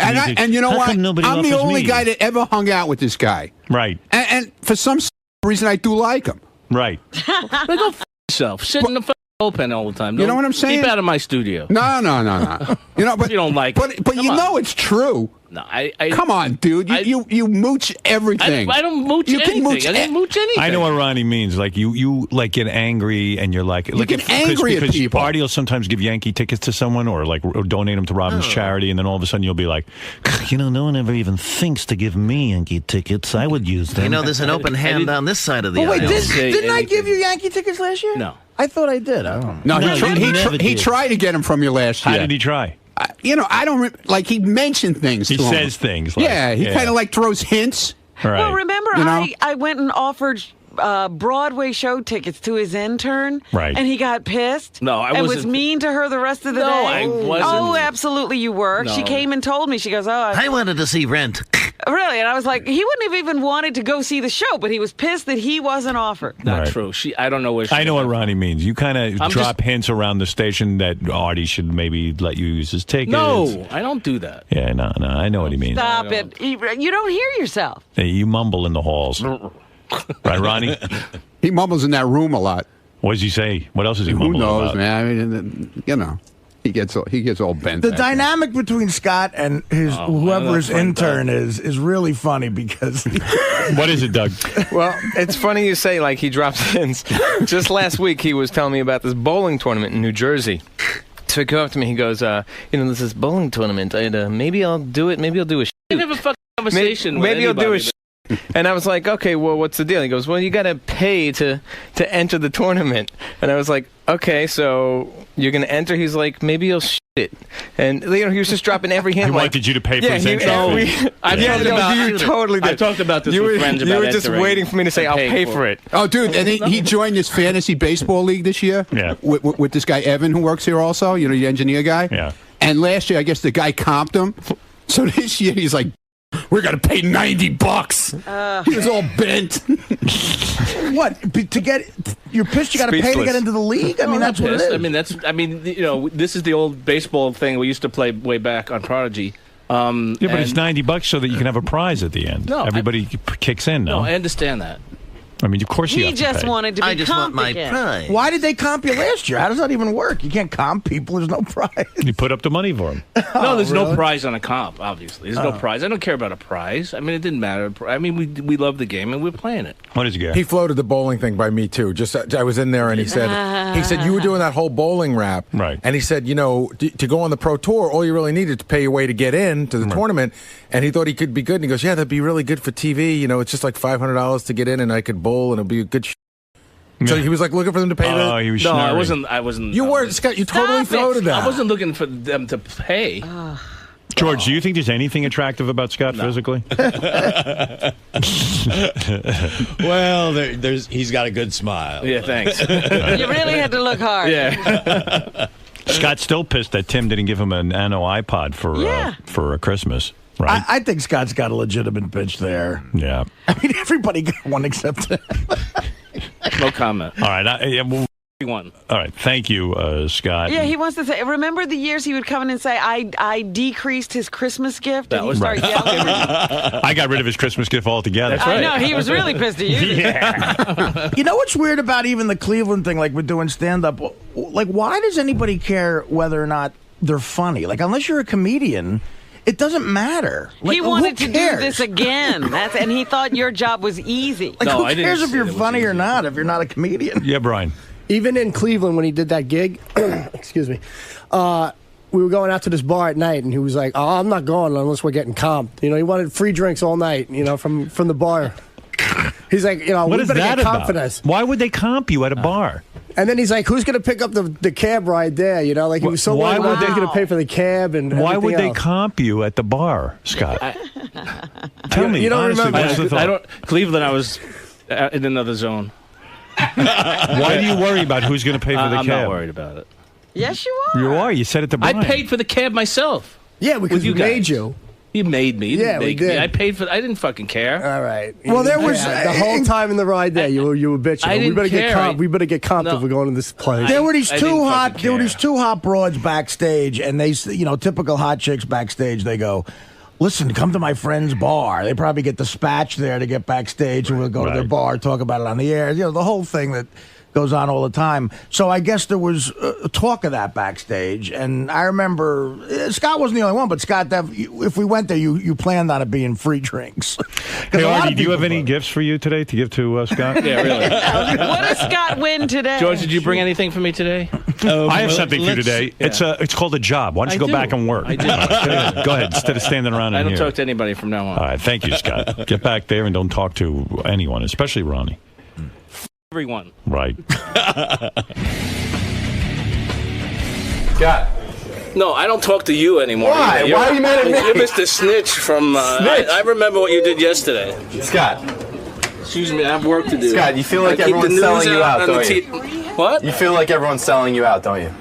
No, this is normal. If they didn't sell me out, then it would be nice. Do you agree with anything that people said about your... I agree You with... got 4 tickets. You should take Chris with you. I agree with everything. Chris should go to the Yankee game. He's a major fan. You want to come with me? No. You want to bring your son? No. I want you to take I got Chris. 2 extra tickets. When is the game? It's in May. When in May? I got to look on the Well, look. Ronnie, why'd you pick now to sell Scott out if he does this stuff all the time? Because it was so obvious what he did, man. No, I didn't do that. He made Artie feel so guilty. Bullshit. But that's Artie. Artie feels guilty right away when somebody gets mad at him. He gets very upset. I didn't know he was giving away tickets. I didn't know he had tickets with him to give. I didn't have no idea. Did you say, when he offered it to you, did you say, "No, thank you, Artie, I don't want him"? You grabbed him. And I then said- you waved him in front of Chris's face. I said, look, I got a ticket. Yeah, He's you want- going next you week. want to go? Yeah. Only kidding. And you won't take him? I said, no, I don't want him. You're not going to take your faithful, hardworking intern? I don't think so. Guy's wearing a Yankee hat, for God's sakes. Yeah. Look at him. Got his Yankee schedule right on the desk. Look at that. He's a Could big he be Yankee more fan. dedicated? Come on. Scott, seriously, why do you go about things in such a roundabout manner? Artie was taken. Because I like fucking with you. Now you get out. You get out. Cut.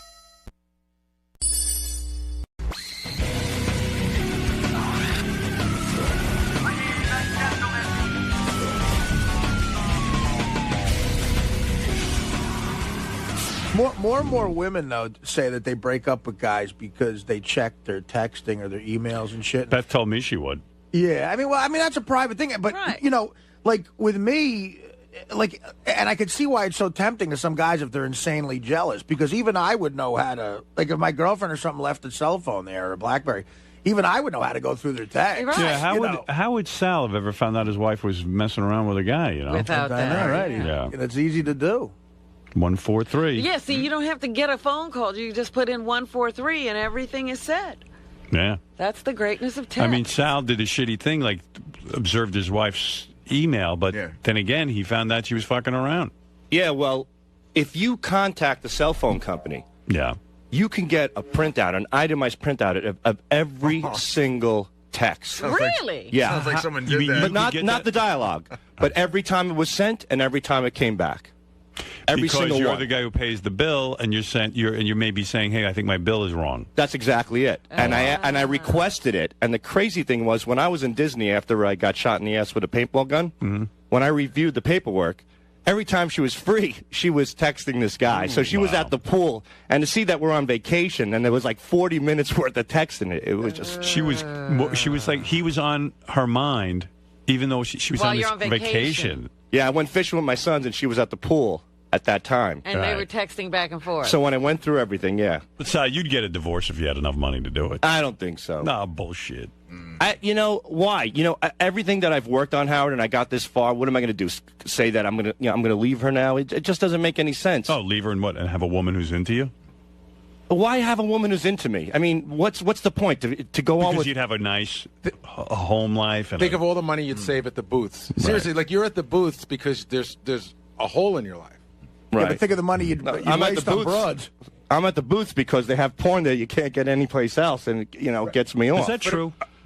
Yeah. Well, I haven't gone. You can't get the porn anywhere else but at a booth? I mean, a booth that's a very bizarre thing in this day and age when you can get porn right over the internet. It's live. You can't carry the internet. I can't carry my laptop on the train and jack one out. So, I go across the street to Penn Station and I toss one off, and then it's like a sleeping pill. I pass out on the train. Oh. The only thing is that I talked about this on the air, and one day I came into Penn Station, there was a cop there. It's like, "Hey, Sal, you just left the booth." And I was like, "Oh, it's so embarrassing." This cop is shouting it across Penn Station. Don't worry, the cop just left the booth. What kind of porn do they have in the booth that you can't get? Oh, they have everything, man. Like what?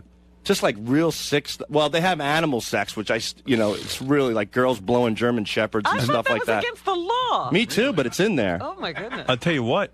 A lot of pee porn, a lot of poop porn. I know you're really not into poop and not. Yeah, but you really are into some kinky fetishes. Like I can't watch any of those fetish films. They gross me up, but you love it.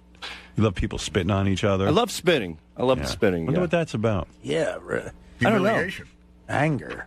No, there's no anger on my end. There's no anger. Supposedly, you should get an iPhone because you can load your porn right onto the iPhone and beat off on that. Well, that's what I have it. I have it on my video. You bought me for Christmas a video iPod, and I put all my porn on there. Well, a few porns. So then maybe you can just use that. I do. I have done that. Like on the planes, I'll take the video iPod into the bathroom once in a while. Oh, my God. Aren't you glad you got him there? Well, I can't fly first class and have a $100 glass of wine, Robin, so I got to toss one off in the can. Oh, my God. Jeez. What am I supposed to do? I You could got never beat off on a plane. Oh, That's something I've never even done. I don't even think I could beat off like if I was on a private plane going to Vegas and doing a show. I remember one time I beat off on a plane. I was coming home from San Francisco with Levy.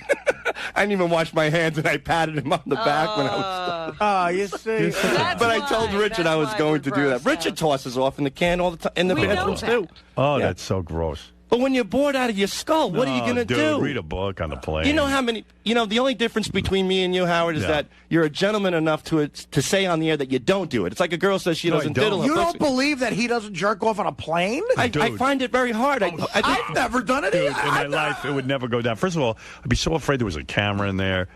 I would just be like, and also it's so dirty and disgusting. It's dirty in there. I get out as soon as I can. It's the least sexual place ever. Like when I'm on a plane, I'm not thinking about sex. I'm just not. I don't know. Maybe I'm just out of it. But this doesn't appeal to me. It just sounds perverted. Well, you know, it's desperate, and it's dirty in there, and it's gross, and you're standing up, and you're also talking to a guy who's been married for 10 years, and hardly gets so it's a little tough. I was married for 20 years. He's single and married and everything else, and he's never done it. Yeah, believe me. What is the strangest place you've masturbated in? I think you said your mom's bed once, right? Well, I was a little kid, yeah. Right. So that's pretty creepy. Yeah. Yeah, but I was a little kid, and then I didn't even know how to do it. That was where the TV I ended up peeing on myself. Did you? Yeah. I was a kid. I didn't know what. I heard about jerking off for the first time, and I tried it. And then I said, "Well, something's supposed to come out." And I pissed. See, that would have turned me on. What? Sal and I jerked off on the same flight. Yeah. Right. Not together though, one after the other. Yeah. Well, hey, Sal, did you just jerk off? I came during the turbulence. I'm gonna. Artie's he's ready to throw. I mean, listen, I'm a slob too, but I would never do something like that either. Who went first? Like, whose idea was it? And then all of a sudden you went, "Hey, that's a good idea too." I think Richard went first, and then I said, "I'm going to go jerk off, not wash my hands," and then tap leaving on the back when I got, and that's how that went down. It's so relaxing, because I get nervous on a plane, and that's one of the only ways. Drinking and jerking off. I'm totally relaxed. But now you do sound retarded. There's no other way in the world a human being could relax. No, I've tried, what's that drug that you relax with? Xanax? Xanax, and it didn't do a damn thing to me. But jacking off. I gave Richard 4 Ambien once on a plane. 4. And he didn't go to sleep. Really? Yeah. Wow, gee, that's a great story. You guys jerking off together. Richard, I jerked over Idaho. Are you done? You ever get? Sal revealed that he once jerked off in his bathroom closet while his aunt took a shit. Yeah, but I know. I didn't come to completion though, pretty much. That's good. Shitting.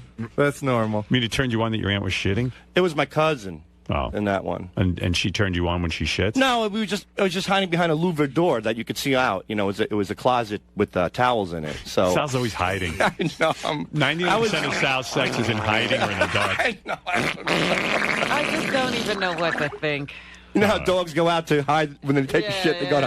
And that's be honest, me with my penis. I'm like a little dog. That's what I'm thinking. You're like close to an animal. Well, let me ask you this, Robin. You're sexy. What's the strangest place that you've masturbated in? In bed. Yeah, I mean, that's generally where people do it.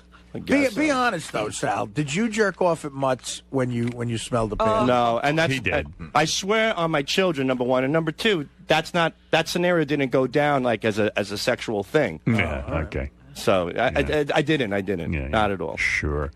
By the way, panties don't turn me on. They just don't. The strangest place I jerked off in was in a tanning booth when I used to go tanning in a tanning bed. Because it was. I'm sorry, Artie. I mean, look, I don't go tanning, but I would stop if I did go now. When I was 17, we had a membership at a racquetball club, and you had the tanning bed for free. I didn't go for the racquetball. I figured out it was cheaper to get a membership and tan. So it was like a 45-minute bed there. So it was so goddamn boring. What I would do is I would prepare myself. I would go to the bathroom, get as much paper towels as I could, and then I'd just lay there, toss one off, and then pass out in the tanning bed. And it was very relaxing. Yeah, but then what if somebody finds you? No, you were locked in. It was you're locked in a room. So it was just. Did any of your spooge get all over the tanning bed? No. Yeah, sure. I would make like a turban around my cock. You know. A turban around his cock. A cock turban. You wrapped your cock in towel. and then it would just pull off like a little helmet because it was like paper mache. Like a mold. Yeah, we make a mold. Yeah, and it worked great. I think this schedule is finally getting to Richard, man, because Richard looks unhealthy. Yeah, I'm looking at the belly. He put on 22 pounds. I did over the holidays. I'm trying to lose it, though. I'm eating healthy. They have no, he's not. They have Fresh Direct machine upstairs here now. What's that, Fresh Direct? It's like healthy meals you can buy. They're like $8. it's fresh. I don't know. What Upstairs here? Yeah. Okay. Artie should go check it out. I should. I didn't know In the about that. break room, But yeah. what kind? But you look. I look. Believe me, I look awful too. But you look run down and like heavy and bloated. Well, I'm not. He's also an alcoholic. Yeah, it's true. You know that the kind of boozing you do that really fucking takes. Yeah, it's makes taking it its toll. You're starting to look old. Really? Yeah. You're letting it all happen, huh? Yeah. Yeah. I mean, I didn't get out of control last weekend with booze, did I? Well, he got to the airport 2 hours early, and I didn't even think about it. Forgot because we haven't traveled in a while. He goes, because I got to start drinking right away. So he gets right to the airport, immediately sits down, and his new thing is champagne and mimosas. Yeah. So he'll put away like 2 bottles of champagne in one sitting. That'll put weight on you. And then he gets up, Howard, and you just start hearing like clink, clink, clink, clink, clink, and it's a sandwich bag full of little booze bottles for the plane. And he brings that on the You plane. drink 2 full bottles of champagne, and then you drink And little then he bottles. has of Yeah. Yeah, you got a heavy problem. I know. What are you going to do about it? No wonder 4 Ambien does nothing to you. But I don't drink that heavy when I'm not flying. Like this weekend. Oh, sure. Come on. We all saw you. We You see must fly a lot then, because you look like a guy who drinks all the He time. does. He finds excuses. Well, I'm Irish too, so You got that red face going. yeah. Yeah. But I, when the plane takes off, I have to have a drink, or it's a habit of mine. I don't feel Stop flying. right. Yeah, maybe it's time to give up the road. Well, that's why I took that train trip. So Yeah. Which you drank on as Yeah, well. and he packed booze. Sal, you would tan for 45 minutes? Isn't that dangerous? It was and back- weren't you afraid to fall asleep at a tanning bed? Like, I would just be They had paranoid that it time, might weren't not. they? have time, but that could malfunction. It could malfunction. One time I bought one of those cheesy piece of shit lamps you plug in at home, It's like set it in Tanning, for... is that important to you? It was for a little while.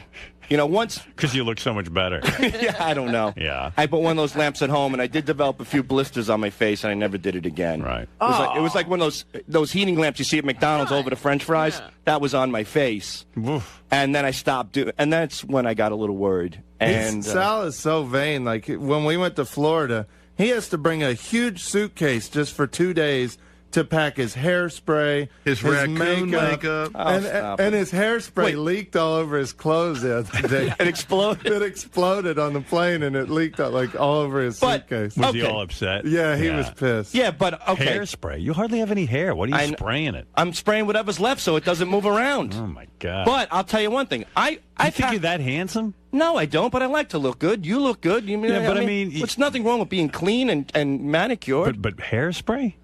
Well, if I didn't have hairspray, my hair would just go straight down. I'd look I'd look like a monk. Like that fucking guy from Dumb and Dumber. I like my hair to look decent. I mean, the hairspray keeps it up like that? Yeah, a little bit. Wow. Is there really anything wrong with... but it's a hairspray, today's day and age. And it's a special hairspray from Bumble and Bumble. Like, he won't use just any hairspray.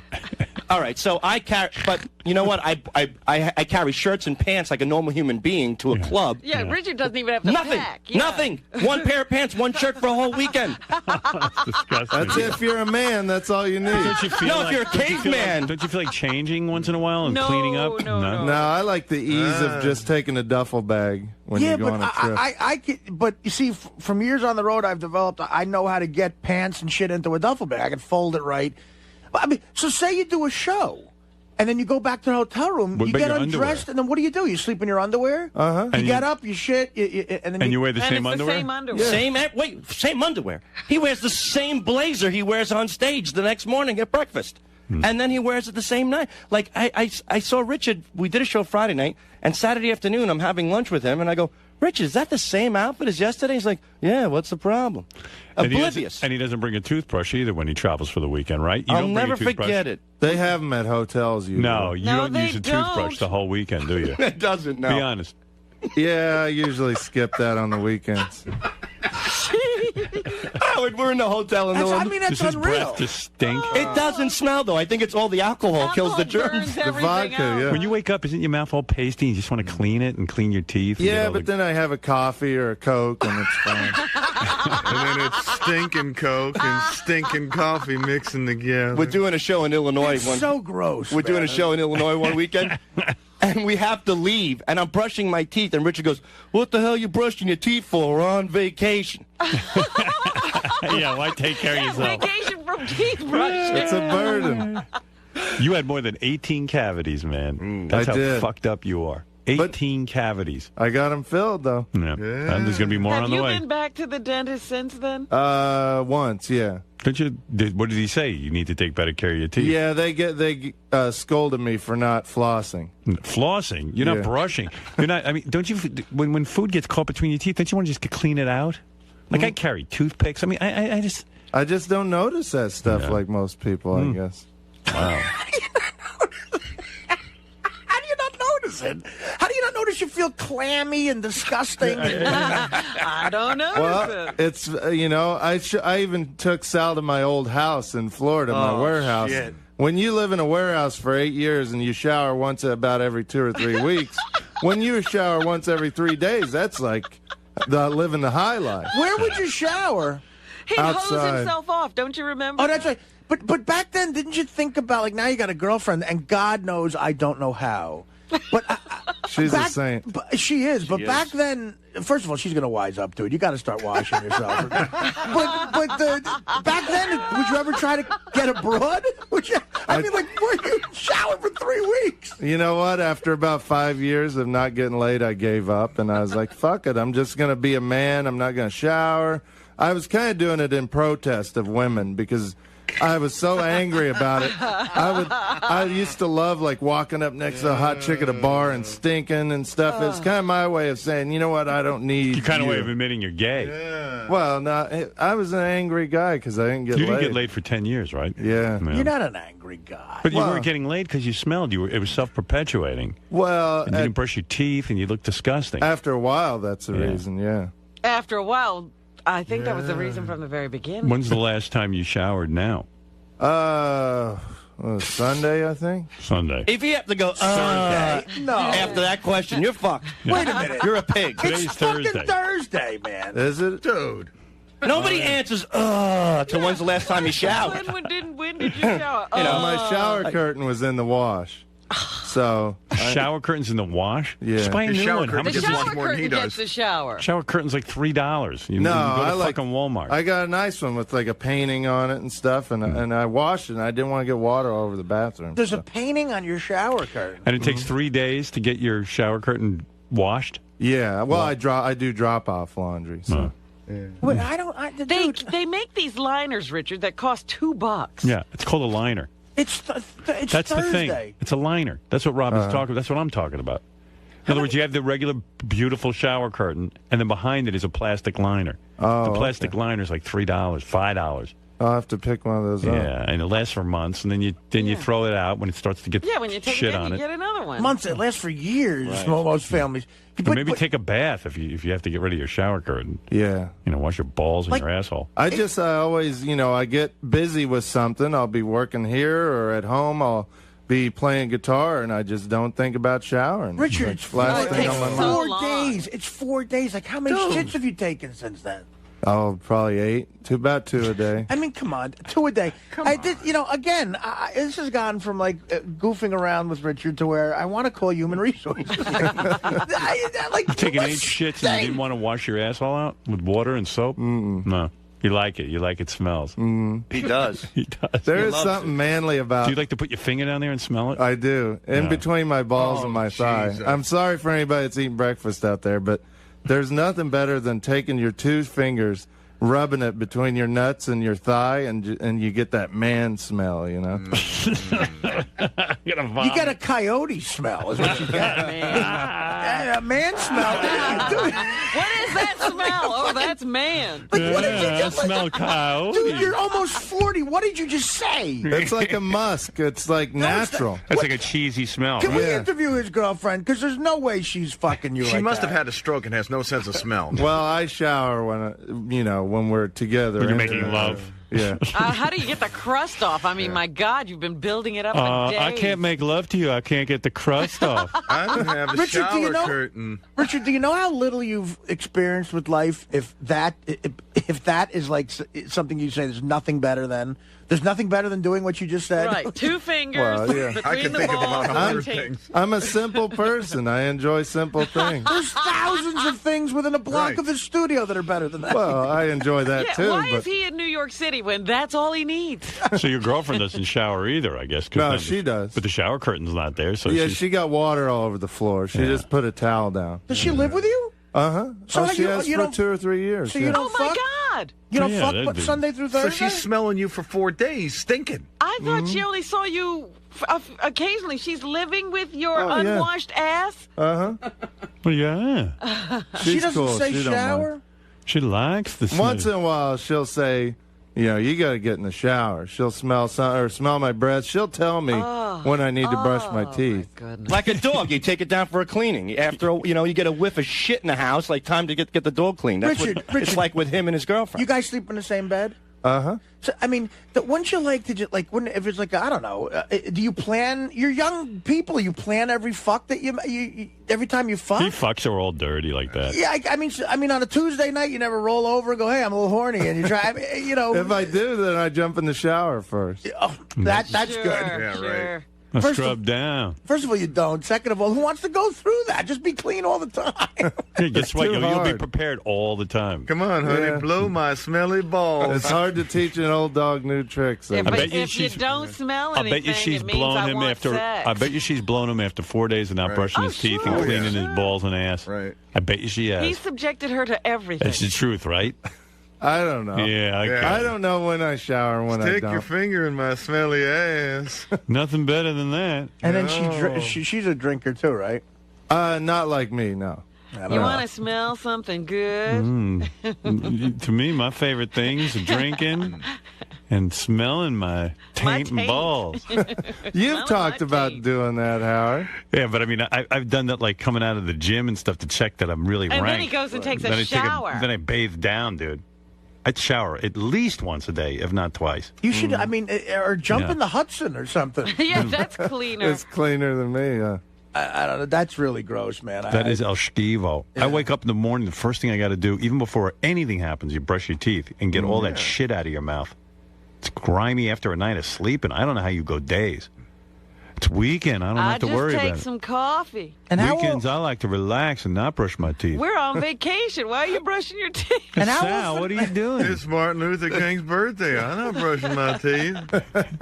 Hey, and Every how day's a often? holiday. How often is he doing that shit here and then touching everything? Oh, I don't go No. near him. Well, even if he hasn't done that shit, he's done it at some point and not washed, and he's touching everything. I say hi to Richard like from a distance. Like I'll look into Richard and Sal's room and I just go, "Hey guys," and then I just walk right yeah, I by. stand at the door. I don't go through the You threshold. used to come in our studio every morning. And Not that, anymore. Once you that started telling changed. me, yeah. Yeah, at one point it smelled like a locker room in there. And we Well, this asshole would go to karate, and he would bring his gear in the morning because he would go to karate after work later on, and he never washed it. Yeah. So he would hang his filthy, sweaty, piss-smelling robe in our studio, and it just smelled like a locker The room. whole thing and he never, ever Someone washes told it. me he left his bag for his gym bag with clothes in it for 2 months, and they opened it up. It smelled like a dead body. Oh, it did. Oh. But he's still wearing those clothes. Like that dead body smell doesn't affect Richard. He'll just go in there, put that dead body shit on him. Did anyone complain And- at your karate school, or Nobody has yet, no. or you still go? Yeah, No. yeah. You have to wash your gi. I do every once in a while. Richard, you're gross. Really, it's not. You should move Yeah, out he of doesn't New care, York Artie. City. There is no way of embarrassing him into You're not being embarrassing better. him. He's if you notice, he smiles when he like a admits to all retard. that. He loves it. He likes it. It's a manly thing to me. But did I'm you sorry. ever hear us fucking with Wendy the retard when we go, do you ever smell your own shit? Yes. You're the exact same interview. Except he's not retarded.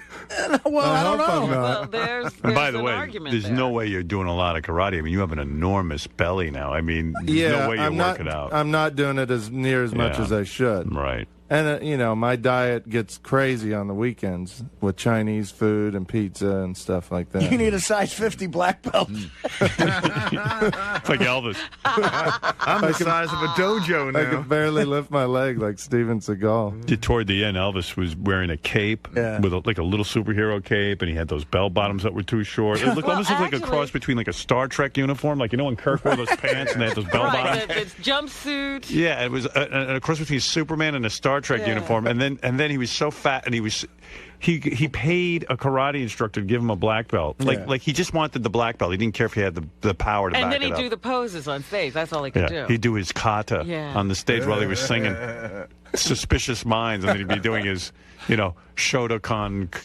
pose. And try to kick his leg up. Yeah. He looked like Artie in a white jumpsuit. It was like Chris Farley doing karate.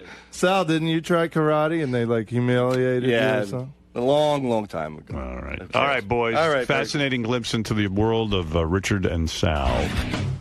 Isn't it a little embarrassing to it is for Howard to be calling you, filthy and smelly, and then your buddy over here is piling on? I know. I mean, you work here for enough time, and you try not to let things faze you. But I thought you were brushing regularly and washing more often. I am. We talked about this a while back. What you did with Howard, and it seemed to have had an effect on you a little bit.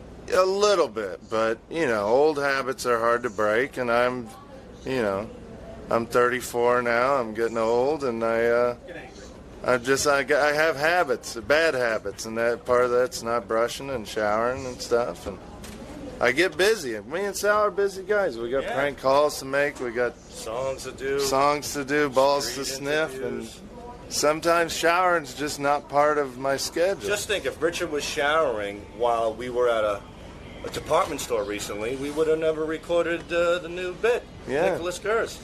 Yeah. So, you got to know what your priorities are. Or if I was showering while we did the retarded flu call, that call would have never happened. Right.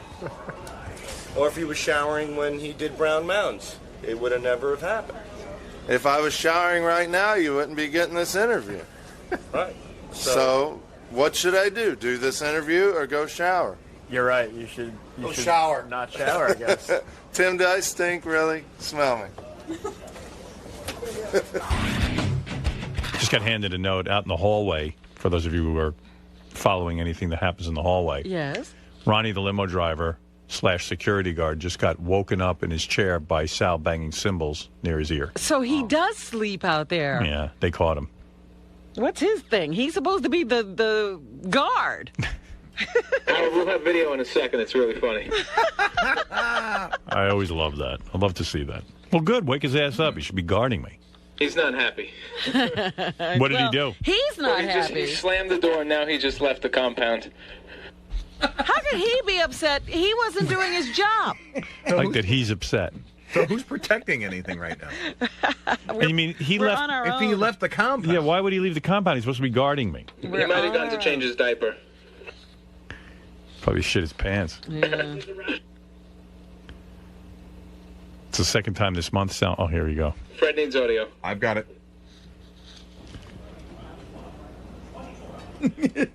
Oh, there's Ronnie sleeping.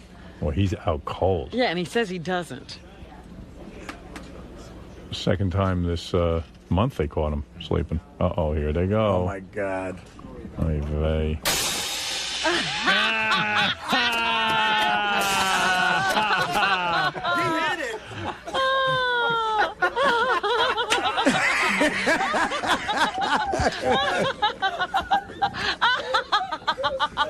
All right, man? Oh, that's great.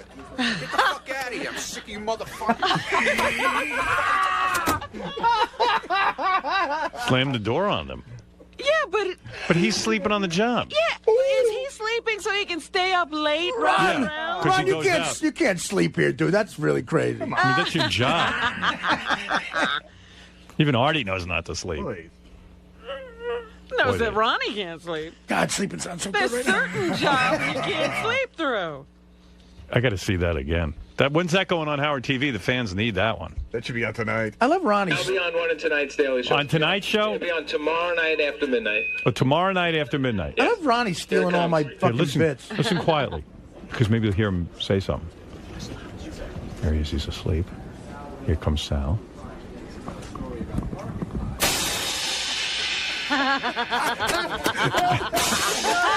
Ronnie slams the cymbal. He's trying to get him. He tries to punch him, but he hits the cymbal. Fuck out of here. That's the. Sick of you motherfuckers. All right, man? Fuck out of here. Get the fuck out of here. I'm sick of you motherfuckers. And he slams the door like that's wrong to wake him up. Yeah, I think Ronnie goes out at night now. You know, he's That's single what I'm Ronnie. thinking, yeah. You know. Fooling around. Good for him, man. But still, you got to get your work done. It's ridiculous, Howard. I'll talk to him. Talk to him for me, Artie. I'm putting you in charge of that. Describe how he's going down the wrong path. What do you want? I just want to get your. I want to know why you fell asleep. None of your fucking business. Maybe it's boring around here. I just need to get a straight answer. I need for you to get the fuck out of here. Oh, that's what he brought in. Leave me alone.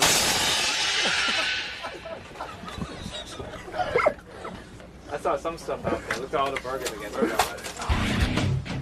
Look at these animals here. Wait, look what? at this. What's Look going on? Look in the background. Look what's going on. You could jump in. Chris, so for people who don't know the radio business, it's very rare to get free food. So right here at the end of the show on Thursday, Bobby Flay and his people were nice enough to send up a bunch of free burgers, as Salas told everyone, taste like pussy. That's how good they are. And the entire floor. Animals. They're like friggin' animals. And now Look at 'em. convened around our free food table. Interns, radio guys, the Howard TV guys. The news people are here, and they're just, I mean, literally, as they were unpacking, the woman couldn't unpack the boxes, everyone's crowding around her and shit. I grabbed the burger, Sal grabbed this for me. But I told Ronnie, I'm like, hey, Ronnie, take charge of this situation. You know, you got 8,000 people crowding around the table, everyone's pushing each other, shit's getting messy. You know, form a line, do something, keep the hall clear. But Ronnie fucking And he's jack not doing shit. that. No, where the fuck did Ronnie go? He grabbed his burger and he fucking left. Well, I've never seen. We've gotten food up here. You know, it's a rare occasion. This food I've never seen food disappear so fast. Ronnie, who's the first one to take a burger? Well, Scott the engineer was the first one to circle, but he didn't take anything. He first circled, but he didn't take it though. The first one to take was Richard Christie. Yeah. What do you get? Then Scott the engineer. But Scott was here first to circle. See what's going on. He's going, are we? Is this for us? Is this for us? And he's back, look. Yeah, we have one. Oh, there he is again. Look at him. Oh, really? And we're building one in Paramus. Look at him. Look at him sneaking his big arm right in in there. the Bergentown Center. Yeah, Bergentown No, Center. he's stealing things. Yeah, we're building it right now. We're opening March 7th. Great. Yeah. Look at that. I can go Leave there some every for day. the girls, will you please? You're taking the whole place with you. One left. How's that burger, man? Yeah, it's good. What's the fucking your problem? Does it taste like pussy? Better. How's that burger taste, man? It's all right. Tastes better than pussy. Better than pussy. I don't know. I have to taste pussy first. I'm going to tell you what I told Lisa G. This motherfucker is amazing. I don't know. I mean, I can't describe how good this thing was. It's so good. I mean, it's delicious. I really want to thank Bobby Flay and burgers, and I'm glad we woke up Ronnie so he could, because as soon as we woke up Ronnie, he went out into the hallway and he saw these people waiting outside the door. So if we wouldn't have woke up Ronnie, I wouldn't be eating this delicious burger right now. So Ronnie needs to be happy we woke you up. What's up, Brian Fallon? How are you, Chris? Good. How was that burger? A little rare for my taste, but I think it was enjoyable. Would you compare it to pussy like Sal did? And it's probably one of the best spots to watch. A little meatier. Doug, how was your Bobby Flay burger? It was good. It was really good. What would you? Like, my weird reaction is that you just think that you're a genius at everything. You're good at radio. That's it.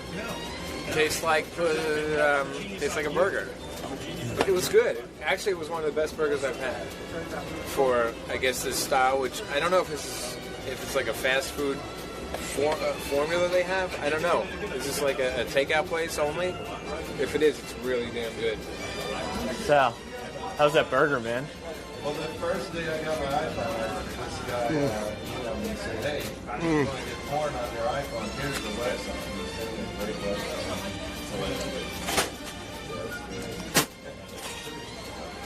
You know what it tastes like? You know what it tastes like? I was like, It tastes like your cock. Delicious. Talking about it, the inventor of Siri, talking about taking your memories and your brain and putting it on a yeah.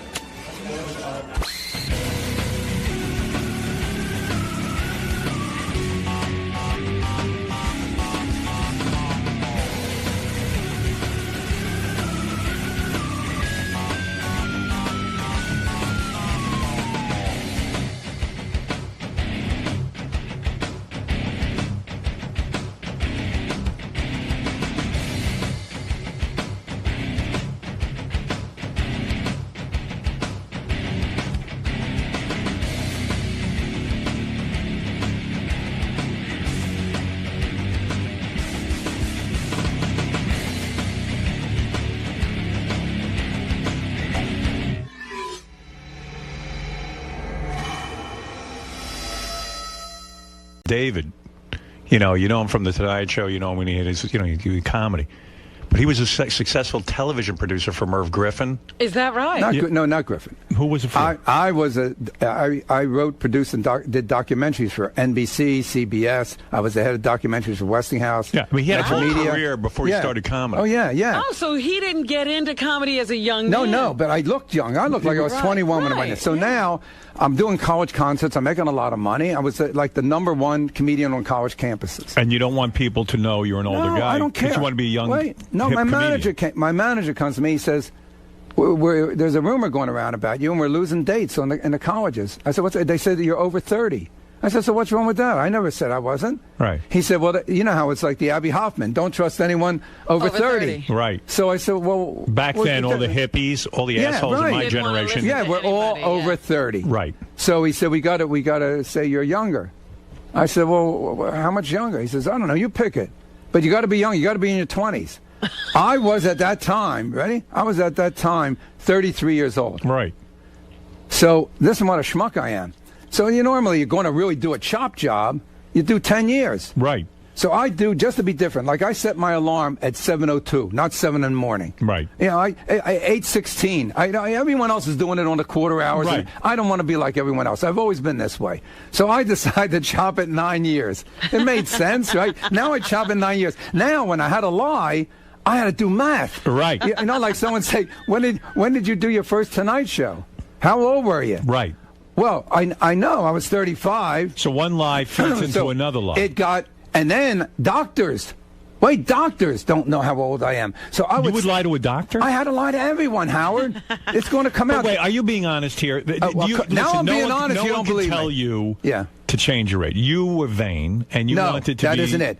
And then I wanted to go back. After all the colleges and everything, I said, you know what, I'm going to go back. This is ridiculous. Right. But by that time, I had everybody covered. I had it covered because it couldn't leak out. That would be didn't worse. people who went to high school with you say, hey, wait a second, I went to high school with they David did. Byrne, and I'm 87 years old. No, they were good guys. I mean, one of them made one joke. Someone interviewed him. He said, "No, I remember we were about 10 years old, something like that, and we were standing on the street corner hanging out, and this little baby crawled up, and he was very funny with a big nose, and it was a funny joke."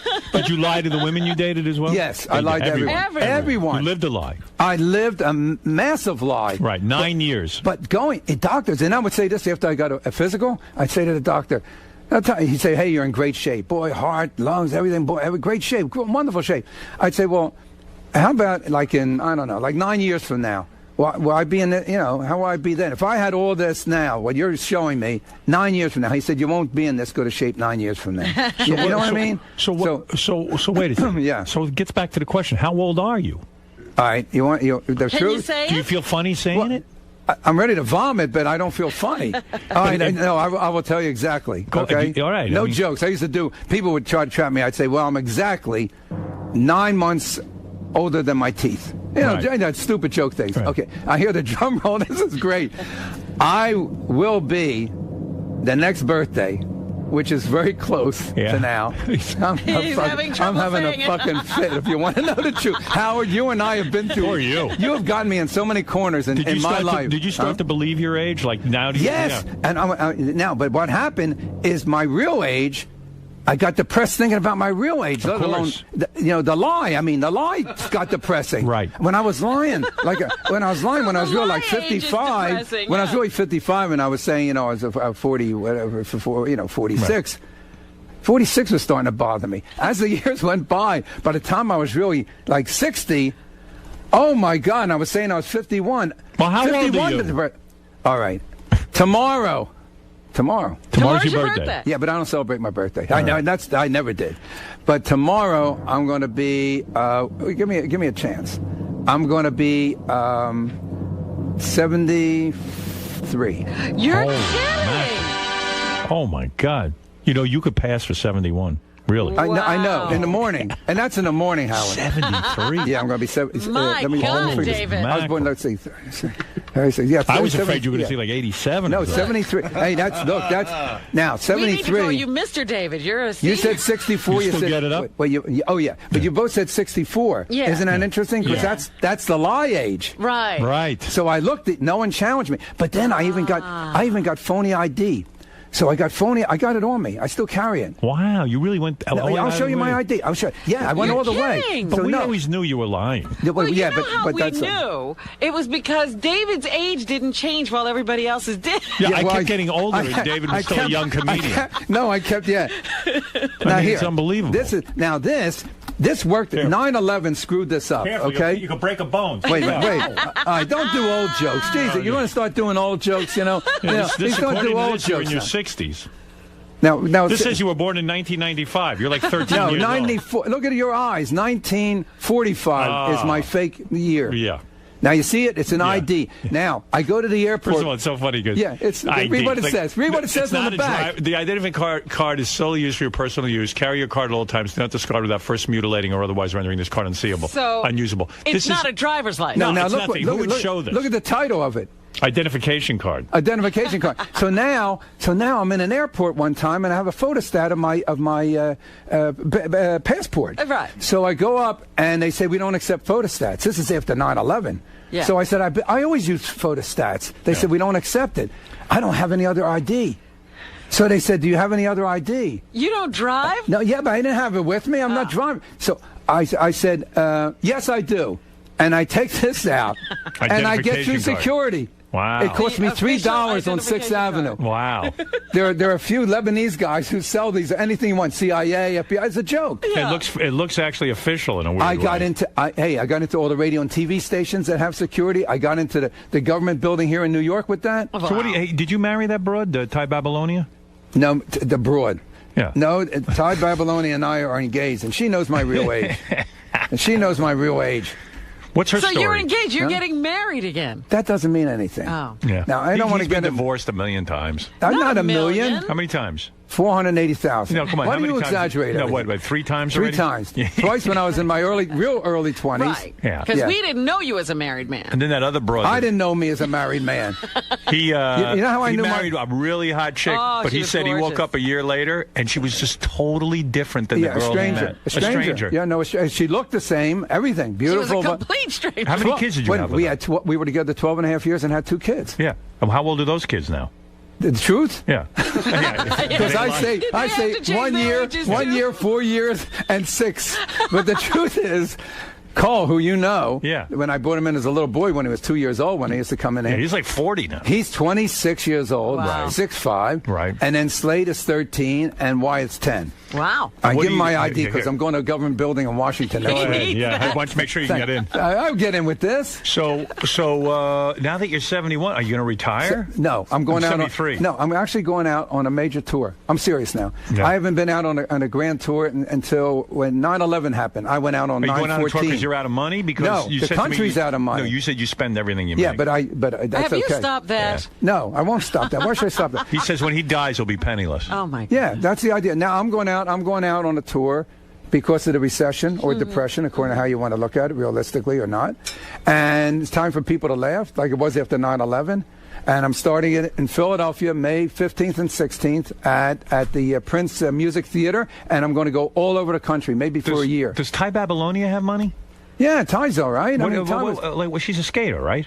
Yeah, she was a skater. What does she do? Greatest pair skater ever with Ty and Randy. Right. So she's got to have a lot of dough. Only world champion we ever had against the Russians. You know, the world skating. She's a 5-time national champion. Does she still skate at all? Well, what she does now? No, not anymore. Well, she does little seminars with the kids, but what she really does, she has a clothing company selling her own line of skating clothes.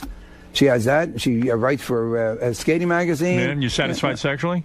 Oh, she's fabulous. Oh, really? my God. What is fabulous to you in bed? Seriously, you've been with a lot of beautiful I'll tell you what women. fabulous is with me. Yeah, what is fabulous? When you have your orgasm, you don't feel like beating the shit out of her. That's fabulous.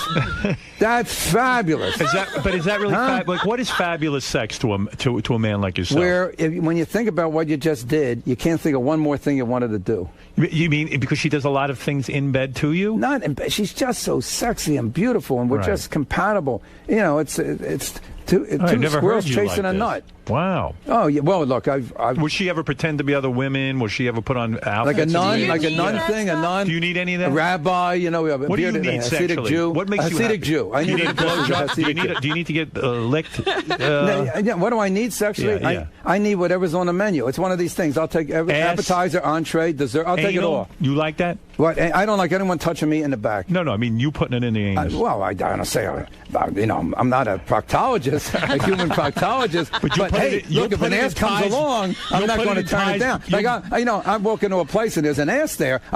You'll give Ty Babylonia anal? I didn't say I give Ty Babylonia. I'm not going to say that. Say Howard. No, Howard. You always now you got a new trap. Do that? You're done with my age. Now you're going to fuck with my sex life. No. This has been going on 25 years. Will Ty Babylonia blow you?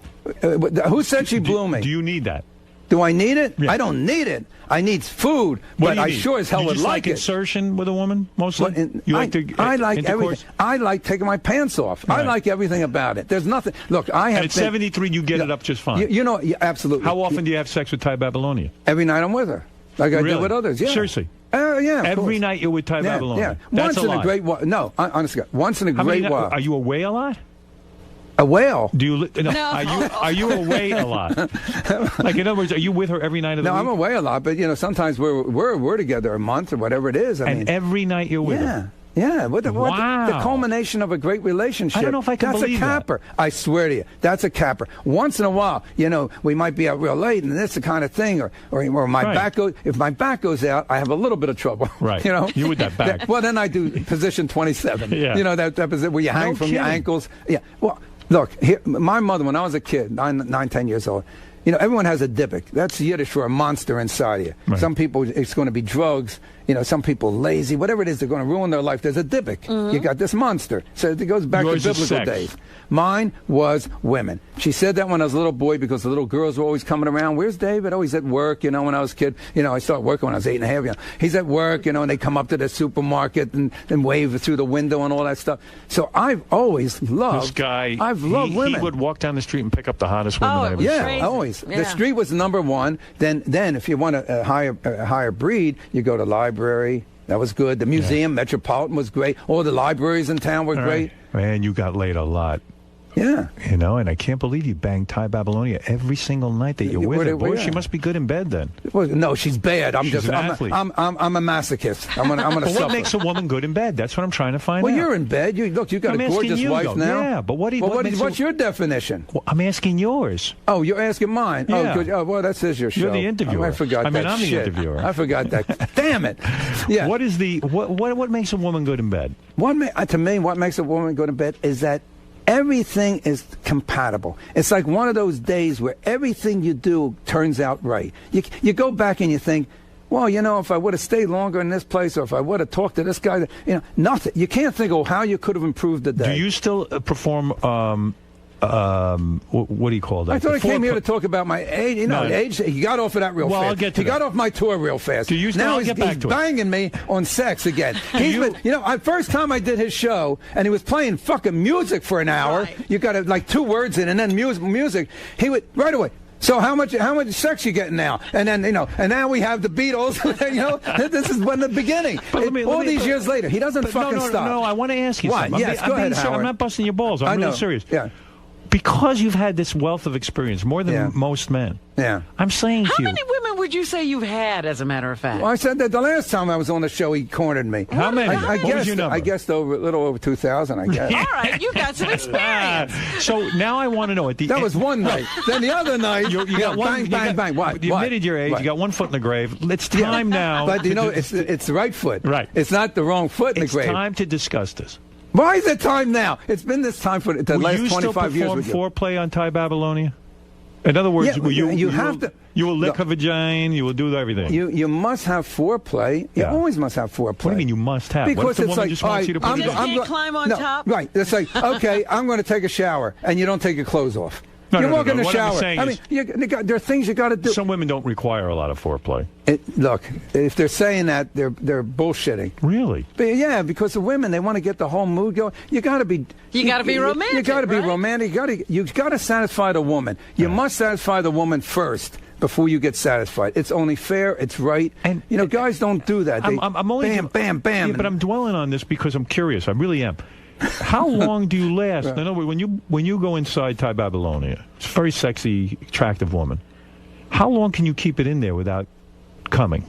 I can stay in long. I mean, really? Yeah. Always were you like that? Yeah, I think of my grandmother on the toilet, and do you really have to do something like that? Do you have to think about gross things? No. What I had to do is I realized it's getting, and I had to slow it down. Yeah, because it's going to go, and I don't want to pop yet. But you've been with women who are so beautiful your whole life. Yeah. It's very hard to hold back. I never can hold back. It is hard to hold back. I go in and it feels good. No, you got to put it in your head. You got to put it in your head. You do.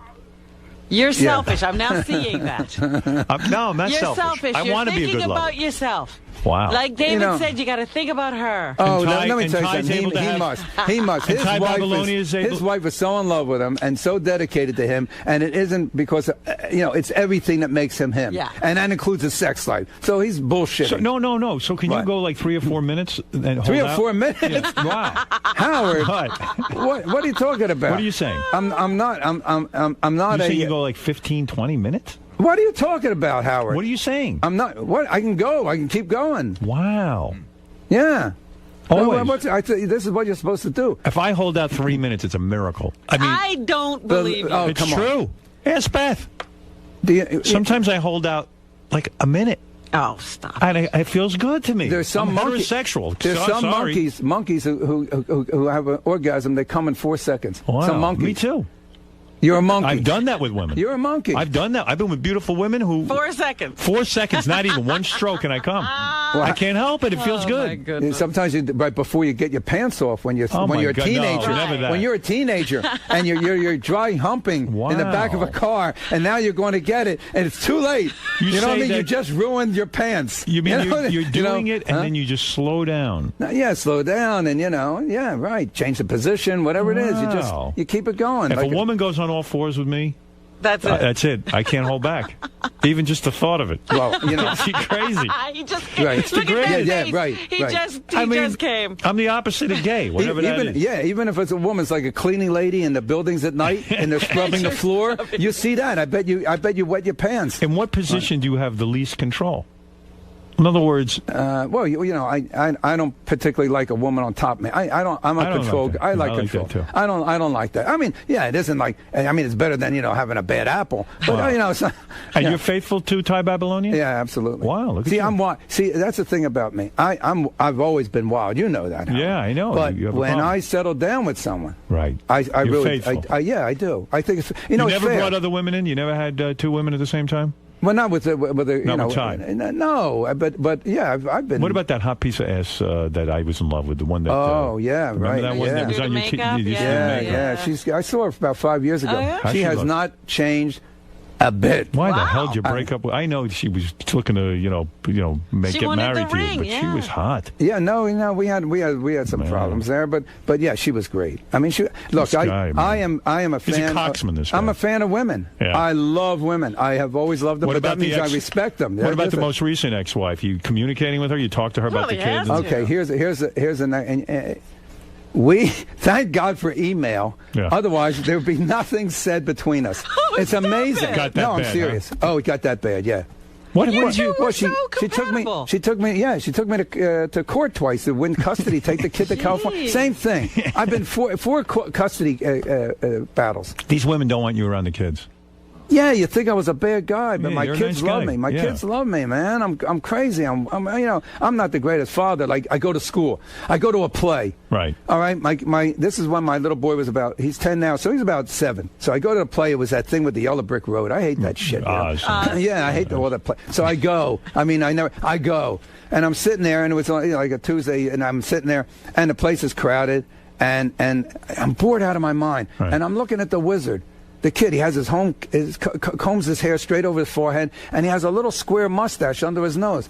So I look at him, I turn to the guy next to me, I don't know him. Some father, I say to him, doesn't the wizard look like Adolf Hitler? and the guy turns to me, Howard, and he goes, that's my son. I mean, is that a trap? Wow. Yeah. So, but look how I recovered. I said, am I the first one to tell you your son looks like Adolf Hitler? So he laughed. He turned to his wife and says, look, he looks like Adolf Hitler. Oh, boy.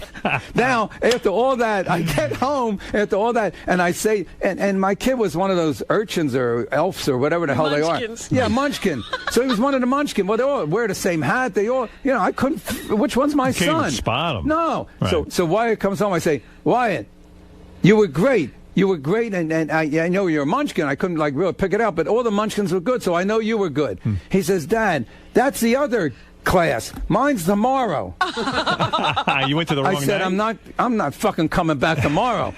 I went through someone else's play. Yeah, right. Are you kidding? I went to someone else's It's play hard, man. with a different Adolf Hitler. Boy, all these women want to get the kid away from you. And so you go through a lot with all of this. Yeah, well, I'll tell you, out of the last 21 years, I have been involved in 19 years of either being in family court.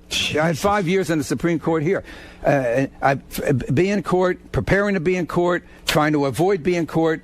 I have files, legal files, trunks filled. What happened? I don't know what happened, but don't forget, I'm one of the few men that won back then with Cole when he was like 12. I remember that. And I have now won 3 custody battles. It costs you a And lot of men money, don't though. win. Well, it isn't the money. I know how to handle it. I'm a pro. I When could be you a lawyer. say you win a custody battle, you have full custody of your children? No. What happened is we had a perfect split on the 2 boys now. In other words, Perfect you split, 50-50. 2 weeks. She gets them first 2 weeks. I get them the second 2 weeks every month. Right. She wanted to move to California. We're in Vegas. She wanted to move to California, take the kids. Right. I said, you can't take the kids. Right. Can't do it. Right. Not so much that I don't want to go see the wizard again. Yeah, but they need a father. Right. It isn't me. You're It isn't thinking of about them. me Yeah. because I You can could get get along. along, right. I would be fine. Right. Believe me, I'd be fine. I believe you. None of this wipe my ass, daddy, and there's something Right. stuck In fact, here. it'd be all easier that. for you. It would be. It Right. would be much easier. Right. And I could get out of Vegas maybe or something. I'd go do something. Anyway, it's the kid. The Right. kid. Kid needs a Now, father. Mix it in with what we were talking about before. Look at my age. I'm 73 years old, man. Right. I take great care of I work out every day. I walk 3 miles a day, 15-minute mile. I eat right. I do it all. Right. How much longer am I going to be around? And to deprive me, one thing, but to deprive the kids of having a father when he hits that certain age, it isn't right. Yeah. That's I mean, how selfish. long do I have? Do they have a father? I mean, how many? If I'm It's lucky, selfish. It's yeah, selfish. It is. Well, I found out something. All my custody battle. Here's what I found out. Yeah, what did a you woman who will jump in front of a train to save her child's life. That same woman will throw that same child in front of the train to spite a man. Right. I'm Right. serious. Right. I'm the honorary president of Children's Rights Council. With you hear stories that men tell. It'll make you throw up. It's such tragedies how they're kept from their kids. We always hear the woman's side of it with the bad guy. Your wife was forced to stay in Vegas. Well, what she did, she got married Right. to a guy in California. Yeah. So she commutes.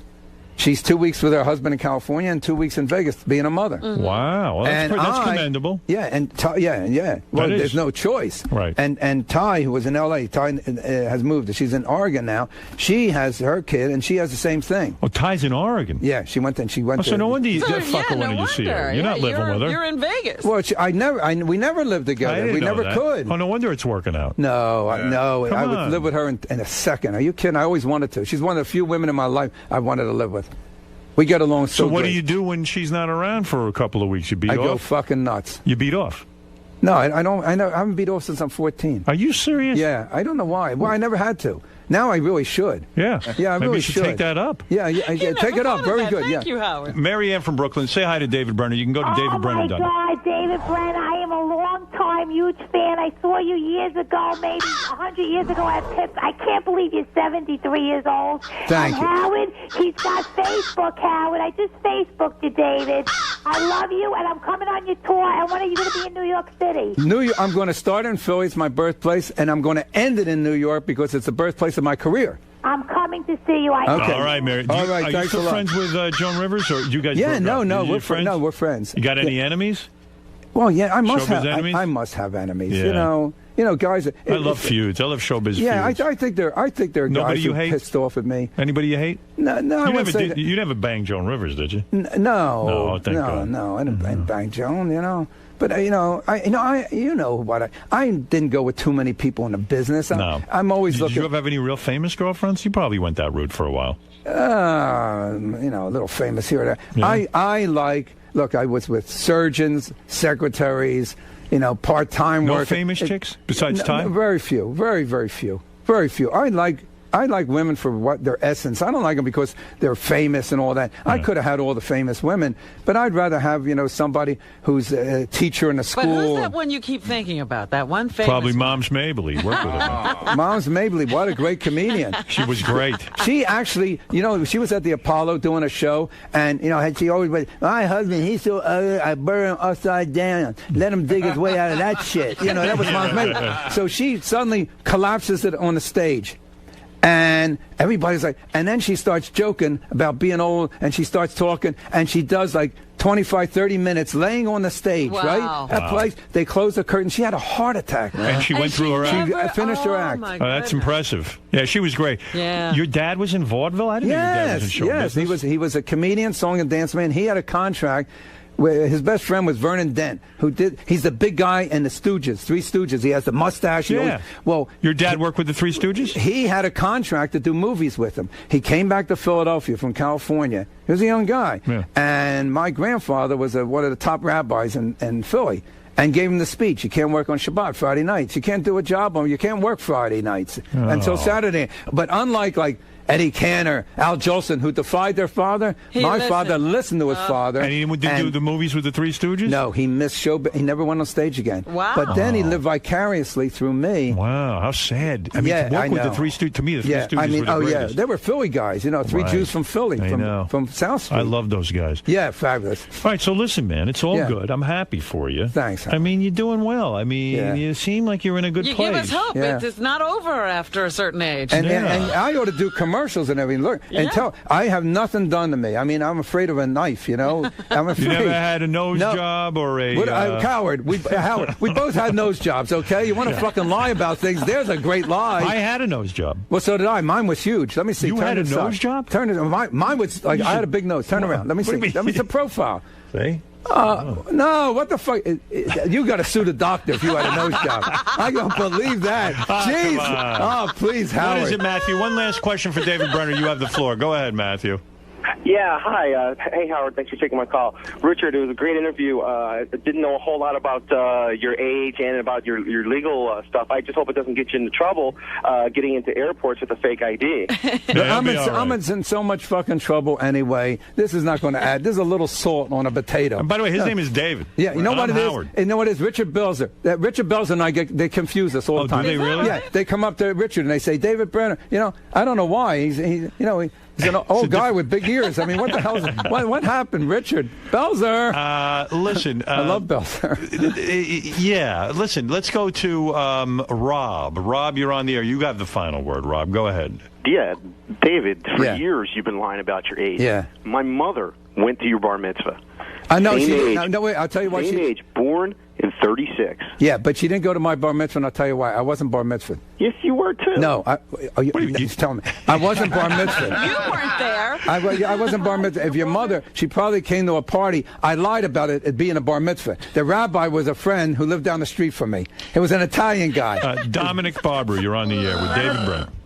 David, just give advice to Howard whether or not he should have a child later in life, because you had to be 63 for your last child. Yeah, but my two boys know how old I am. I said, don't get scared, and they see me. Don't get scared, and they see me working out, and they see I got the muscles, and they say, Dad, our friends' fathers who are in their 40s and all that, they're not built like you. They're not in your shape. They don't look as good as you. And the hair, you got the hair and all that. Yeah.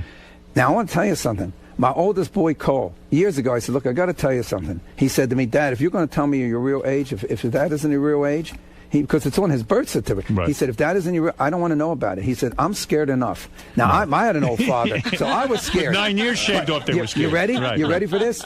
Before I came here, I said, look, I want to talk to you about one other thing, Cole. I said, I'm going on Howard Stern's show, and he's always cat and mouse with me with the age thing. He said, Dad, say hello to Howard. Give him my best. He said, don't tell me.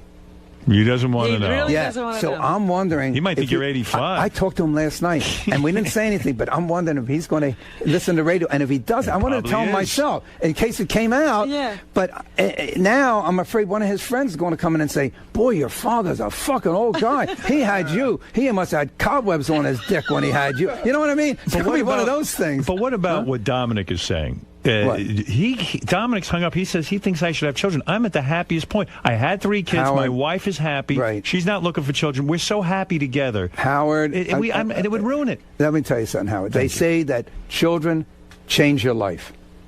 I don't buy that for 1 minute. This is the best of the wrap-up show. A recap and behind-the-scenes look with John High and Gary Dell'Abate. The best of the wrap-up show begins now. On Monday's wrap-up show. What happened on Monday's wrap-up show? I don't know. I wasn't there. Talking about... You were there. Oh, I'm being serious. Well, we were talking about Sternak. Did you have anything to do with Sternak? Yeah. Great segment. Thank you. And then we did, let's see, Gary and I, we talked about our relationship. He's always fucking fighting with me. You have anything to say about that? Do you want to get along better? Or? Yeah, I like Gary. I don't know what his problem is. What do you like about And then the last thing was we talked about Ronnie. No, what do you like most about it? I'm being Gary? serious. Would you guys enjoy hanging out together? I think we're a lot alike. We have a lot of the same interests, sports and... you guys should hang out then if you want to work on a relationship. Yeah. And then the last thing we talked about was Ronnie's... What's going on? Ronnie's sex tips. Okay. What'd you think of those? Do you think they're useful? I mean, I guess anything, is good with... it's individual, so it's not like, I don't know... Well, if I just do... All right, so anyway, so watch it. It's coming up If I just do on your nipple what Ronnie suggests, you might not be into it, but someone else might.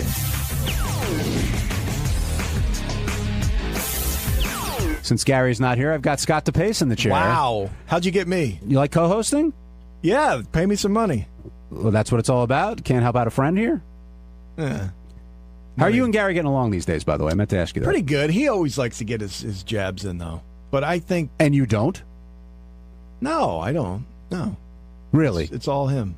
You don't ever take shots at Gary. He only takes them at you. It's weird, because I'll say something just like light and fluffy, sort of. Like what? And he'll hit back like was a punch. Give me an example, a light and fluffy example. No, I'll just say something on the Squawk Box, like, the Mets suck or something stupid like that. And he'll just come back with something hard that you're like, whoa, easy. I was just joking. So he's always going for your throat?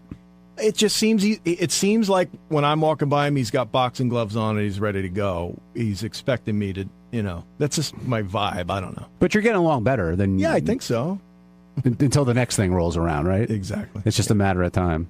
Well, Scott's sitting in until Gary gets here, so I'm sure you're all thrilled to hear that. But that's it. I'll leave. I'll leave. Oh, please, don't threaten me. How bizarre was it to hear Sternak on the Howard Stern show? I love Sternak. It's one of my favorite things. I just love the lightness of it and everyone, yucking it up. I think it's awesome. It's funny because, Sternak is an older bit, which is based on a very old bit, a Carson bit. And I was wondering, did it matter if you knew where that was coming from? And the answer is no, as long as the jokes are good. Exactly. The one today, what was the one about the Pope? The what is the black guy? What was it? Come on. What, the Black Keys? No. What does the black guy say when the Pope was elected?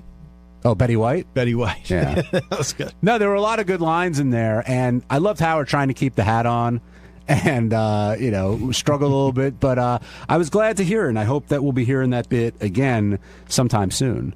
Like we always say, if the jokes are there, it's going to work, and you don't necessarily need to know the context. Right. No, it was good stuff. I still can't believe you cried to Seasons in the Sun by Terry Jacks. I never said I cried to it. I just said it was a very sad song. Well, did you have? Speaking of criers, here comes one. Did you have the? Did you have the? Does that make me less of a man? Did you have the? Oh, I am apparently. Do you cry to anything? When Duke died about I can't wait to see you weep when your son goes off to college. Did you? I didn't. I was psyched for him, but I could see you be one of those guys. I might. I don't know. There's nothing wrong with it. Right. You didn't get choked up at all, Gary, when Jackson finally left?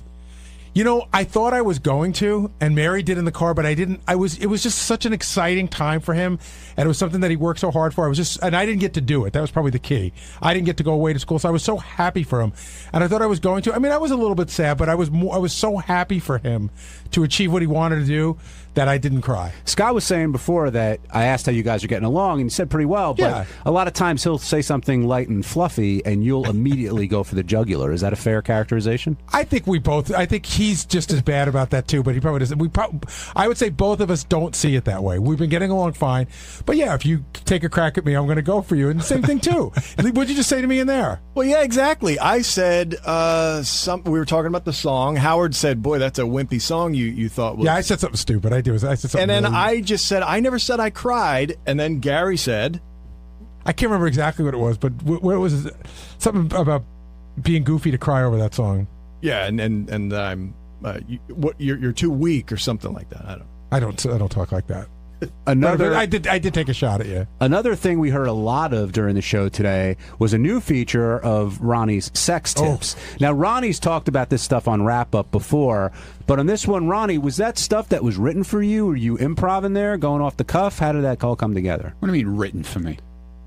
He lived it. He didn't have to write it. What are you talking about? Because you've talked about anal and other stuff on the show, and somebody could have written it down and said, hey. Yeah, well, did I write about it when I talked about it on the show? No, but somebody could have... Did I write it? Did I write a script? Somebody could have heard it and written it down for you and had it said... Nobody wrote anything down. It was off the cuff, man. Yeah?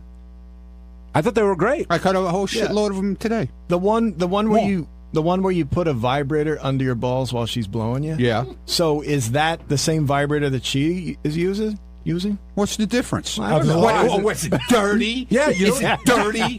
Dude, you know you're not supposed to... I'm not even going to get into it. It might be dirty from... stick it in your ass? Yeah, it might be dirty from that. I didn't say you don't have to stick it all the way in your ass, okay? You know, just... Yeah, because there's nothing dirty on the rim. Keep it on the outside. Gary, what are you talking about? You eat ass. What are you talking about? I did it once 100 years ago. Bullshit. You did it more than once. Yeah, I know. I did it once. Yeah, are you the one sticking it in your ass, or does she do it? Whatever. Either way. Has it happened where she does it? Maybe. You never know. How do you know? I always want to answer this question. If you're going to let somebody stick something in your ass, how do you know they know when to stop? Well, you got to tense up. What if that doesn't slow them down?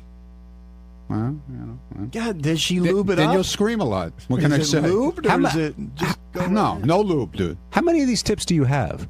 Oh, I got a bookload of them. And when did you? I mean, have you just done this over the years? Is it recent? Did you do this when you were young? Like what? The tips? Yeah, no, not. I know you just recorded the tips. I mean, like the actual acts themselves. Have you been doing these for a very long time, or is this relatively? Did recent? I say I did them? Yes, you did say on the wrap-up show that you put your pee hole on a girl's nipple. That one I did. You did very clear about that. All right, Gary, for God's sakes. No, that was one of your tips. Yeah, and I want to know how many of you guys went home and really you guys tried it and you're full of shit and you won't admit it. Wait, I didn't hear it. You stick your pee hole on a girl's nipple? Yeah. What is that supposed to do? Try it and find out. For you or for her? Both. Ronnie, get the fuck out of here. Ronnie was explaining. He was explaining. An asshole. You're an asshole. You don't know, man. I'm telling you. He was explaining that's the time that he tasted his own cum because a little pre-semen came out and then he licked her nipple. Yeah, exactly. Oh. That's the best part of it. When the pre-semen comes out and you know. But wait, that one like you the head knew? Of your head, so you your knew head of your dick is all like lubricated and you rub it around on the nipple. She goes ballistic, dude. What?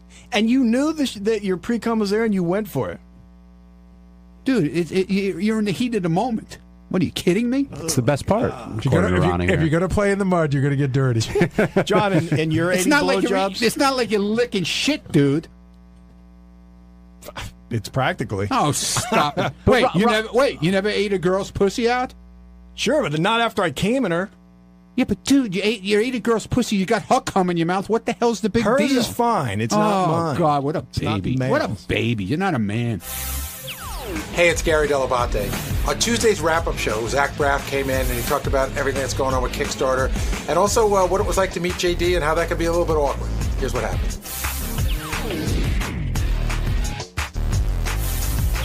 Let's talk about Zach Braff, Gary. I didn't really know what to expect from him when he came in. I've read that like he could be a jerk sometimes. I loved him when he was on Scrubs. I thought Garden State was a good movie, and I knew he was a fan of the show. And I thought he really did a good job as a guest today. Great job. I mean, you got a great sense of him. You know, I didn't know him much. I met him at Howard's house. I sat next to him at a dinner, and the thing that I thought was funny was, what's Beetlejuice like? What's JD like? Like really like a super, super fan, lover of the show forever, which he said. I thought his story about pulling up to Howard's house and, you know, being more nervous than meeting Obama, and also hearing Howard and Robin talk or feeling like he's hearing the radio show, that I get that. Yeah, he walked around the office and he seemed genuinely interested in meeting everybody, which all guests really don't do. Even guests who say they're fans of the show really don't do.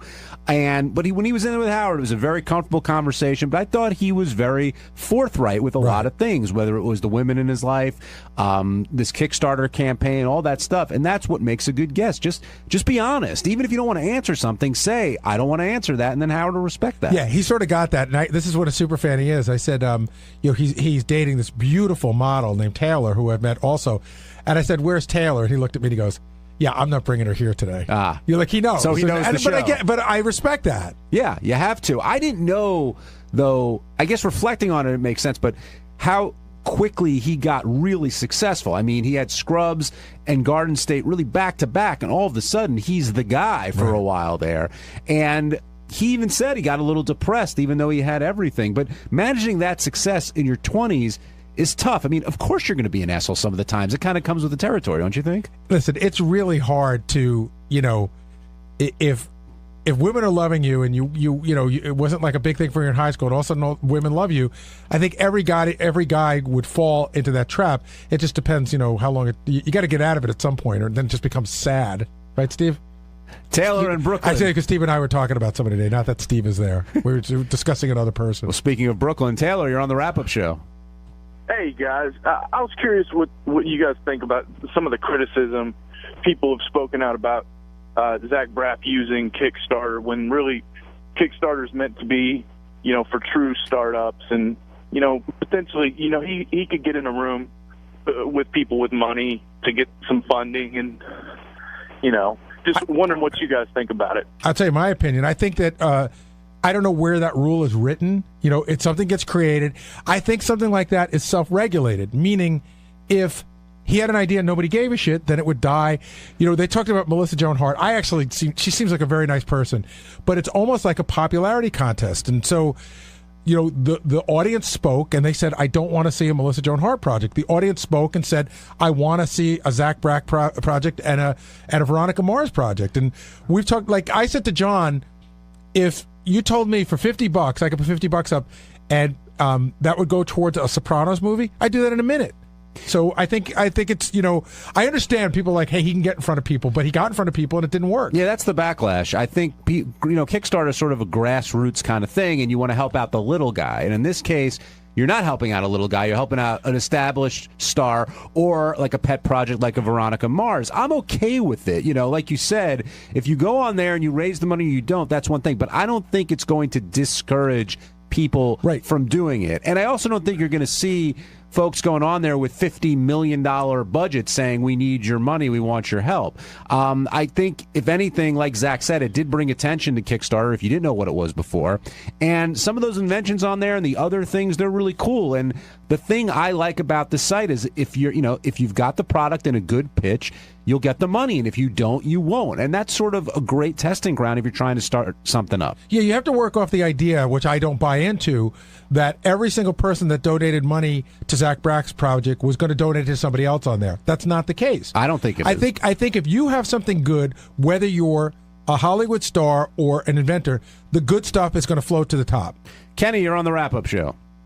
Hey now, great show, guys. Gary, you're a working class hero and best part of the show. No, I think that Zach is just way off, because if he's a filmmaker who believes in his piece of art like he claims to, he has the money to finance it himself. He doesn't have to whore out his project to Kickstarter. Kickstarter is supposed to be for people who are outside of the Hollywood system, you know, people who can't get money otherwise. Yeah, I will. Hey, Zach, come sit down. Zach, I can't stay, but I just wanted to say hi. Zach, just in 2 seconds. We're actually talking about you right now. We're talking about Kickstarter. This guy's rap is, he's saying, and I was disagreeing with it, that that you're whoring it out. You're taking it away. The Kickstarter's for people who are independent people that don't have the access that you have. Yeah, but you're a Hollywood guy, Or, so you're not or the entitled. money that he has, because he can afford to pay for it himself. Coppola financed Apocalypse Now. Mel Gibson financed Passion of the Christ. And if Zach really believes in this but I do know that project, he put Coppola his money didn't fully behind it. finance Coppola financed that movie, and guess what? It almost ruined him. Well, hold on, Kenny. You'll get your answer. Well, I can't hear in here. But anyway, here we go. What I would say is that I am contributing my own money to the film, in your analogy that Coppola contributed his own money to Apocalypse Now, but he certainly didn't finance Apocalypse Now 100% himself. No, it was a movie after that he did. There's a movie that he did after with Zoetrope Studios that he put a lot of his money in that almost bankrupted him. What, Places in the Heart? Is that I think it was one of those movies. It just not Places in the Heart, but Heartbeat or something. But he did put up all his money. It's it's funny because I don't think you're taking any money away from anybody on the site. If anything, you probably brought people to the site. I brought over 20,000 people so far registered to the site. The day I launched, they had their biggest traffic day they've ever had. The CEO released a statement saying at minimum at least $400,000 has gone from our projects to other projects on the site. And not to mention, all I'm doing in addition to promoting my own project around the world is promoting this concept of crowdsourcing art. I become their spokesperson, willingly or unwillingly, around the earth. This thing, whether you love it or not, is on the cover of newspapers across the globe, and it's introduced Kickstarter and crowdfunding to people that knew nothing about it. But okay, so what about the next guy? So you've done that for them, but what about, somebody comes down the road in a year and wants to finance a movie, but they're a Hollywood person? Why is that an issue? I don't know, Gary. I continue having this debate, and every time I have it with people like you and Howard and all the other interviews I'm doing, the people keep saying, "Will you please explain the controversy to me?" And I'm the one that has to tell people why people are mad. I don't really understand it. My feeling is like I'm not a fan of Rush Limbaugh. Okay, I'm going to put it right out there. If Rush Limbaugh went on there and had a project and people wanted to pay for it, I'll be like, well, that's great for them. That's not my thing. It doesn't bother me one way or another. If enough people are interested in him to help him do a project, then go do it. Well, that's what keeps happening is people keep saying, people are like, I don't understand. It's opt-in. I didn't levy a tax on the country. What I said to my fan base, and by the way, first and foremost, if you're not a fan of mine, why are you even in this conversation? You're not going to be into this. There might be someone you do like who you'd be into it for. Like, insert your favorite artist. If they said, I'm going to give you, a year and a half's worth of behind-the-scenes content for $10, you might go, oh, that'd be cool. But so if you're my fan, what I said was, hey, here's a wacky, out-of-the-box way to make a movie. Are you into it or not? And 40,000 people so far said yes. Other people haven't. They moved on. Why are you in the conversation if you don't like me? This is opt-in. It's a fun project. It's an adventure. Come on the adventure or not. But why are you wasting this time writing a 40-page blog about why you hate me? It just seems like such a waste of your energy. Zach, as a super fan of the show, how was it being on that couch today? It was incredible. I went by. Everyone had told me. All of my friends have done the show. Said, watch how fast it goes. Even Gary had told me it's going to zip by, and it felt genuinely like 20 minutes. And he said it was an hour and a half or something. Right. We went on for a long time, but I thought you guys did really well together. Well, we genuinely like each other. I mean, obviously I'm a fan of his, but we genuinely like the times we've hung out socially. We really we have a lot of the same interests, including photography and everything. Who was the person that you were most interested to meet today? On the staff. JD. I really was just curious to know if he was as odd as he seems to. And he was a little even odder. I mean, he was in his little cubicle fishbowl thing, and I would have done more. So what happened was, who wanted to meet him last week that I brought around? It was a woman that. Molly, Jimmy's wife. Oh, I love Molly. Yeah. So she really wanted to meet JD. So I go there and I start helping the conversation along. Yeah. And JD seemed just very irritated. So today I didn't even go. Like I would have said, yeah, he didn't look psyched to meet me at all. The other guys like Sal and Richard were genuinely psyched, and they welcomed me in their room, and we shot the shit for a little bit.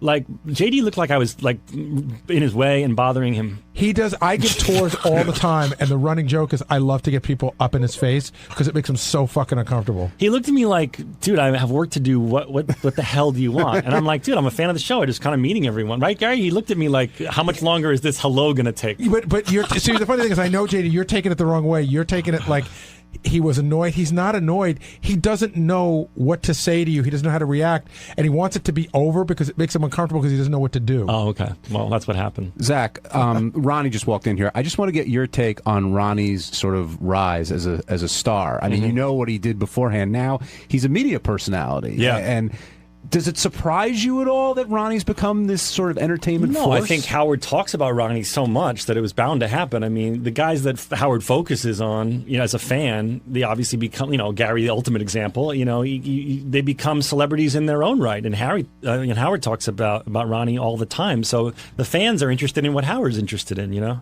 Were you guys exchanging like working with Bill Lawrence stories when you met, or? Yeah, we talked about Cougar Town a little bit, and he's telling me about all his 3 shows that are coming out, plus Cougar Town being renewed. So. Ronnie was surprised I didn't have an entourage. No entourage. I was shocked. I just showed up with my backpack, and he looked at me like something was wrong with me. It is rare. I have to say, it's rare that somebody shows up alone. Very rare. I don't have an entourage. I don't roll like that. Well, at least you had a hot chick show up later. For your entourage. That was a whole other disaster. She walked in right during the Richard thing, and Richard's right? getting beer poured in his ass, and I wanted to turn the TV off in there because what happens is the company that I have where my publicist works sends someone, even though I often have never met the person. Right. That's just they feel like it's their duty to send someone, and they send this poor girl, and she's sitting in the dressing room with me, and she looks up at the monitor. And it is, I'm a fan. I've seen a lot of shit on this show. This was probably the most graphic thing I've ever seen. It was an overhead shot down into Richard's asshole. I mean, you could see like what he ate for dinner last night. And this poor girl she's sitting here like this with her hand over her eyes. And I wanted to turn the TV off. I go, I'm going to turn the TV off. And Zach's like, no, I want to see how this ends. Well, yeah, I was fascinated and riveted. But, she was fine, but I was bummed. She's been here before. She knows the deal. All right. I got to go because I'm doing other radio shows. Okay. But I had to stop by and say hi. And thank you. We got to take a break, but please plug the Kickstarter. Oh, yeah, please. Check it out, Kickstarter.com. And you can search for my name, Zach Braff, or the title of the movie, which is Wish I Was Here. We only have 48 more hours, so come join the fun. I promise you're going to have a good time. On Wednesday's wrap-up show, all we talked about was anxiety. It started off with JD and his anxiety to meet anybody who's coming through who wants to meet him, and that quickly turned to Bill Hader's anxiety and everyone's anxiety here about working on this show. So get ready for plenty of anxiety.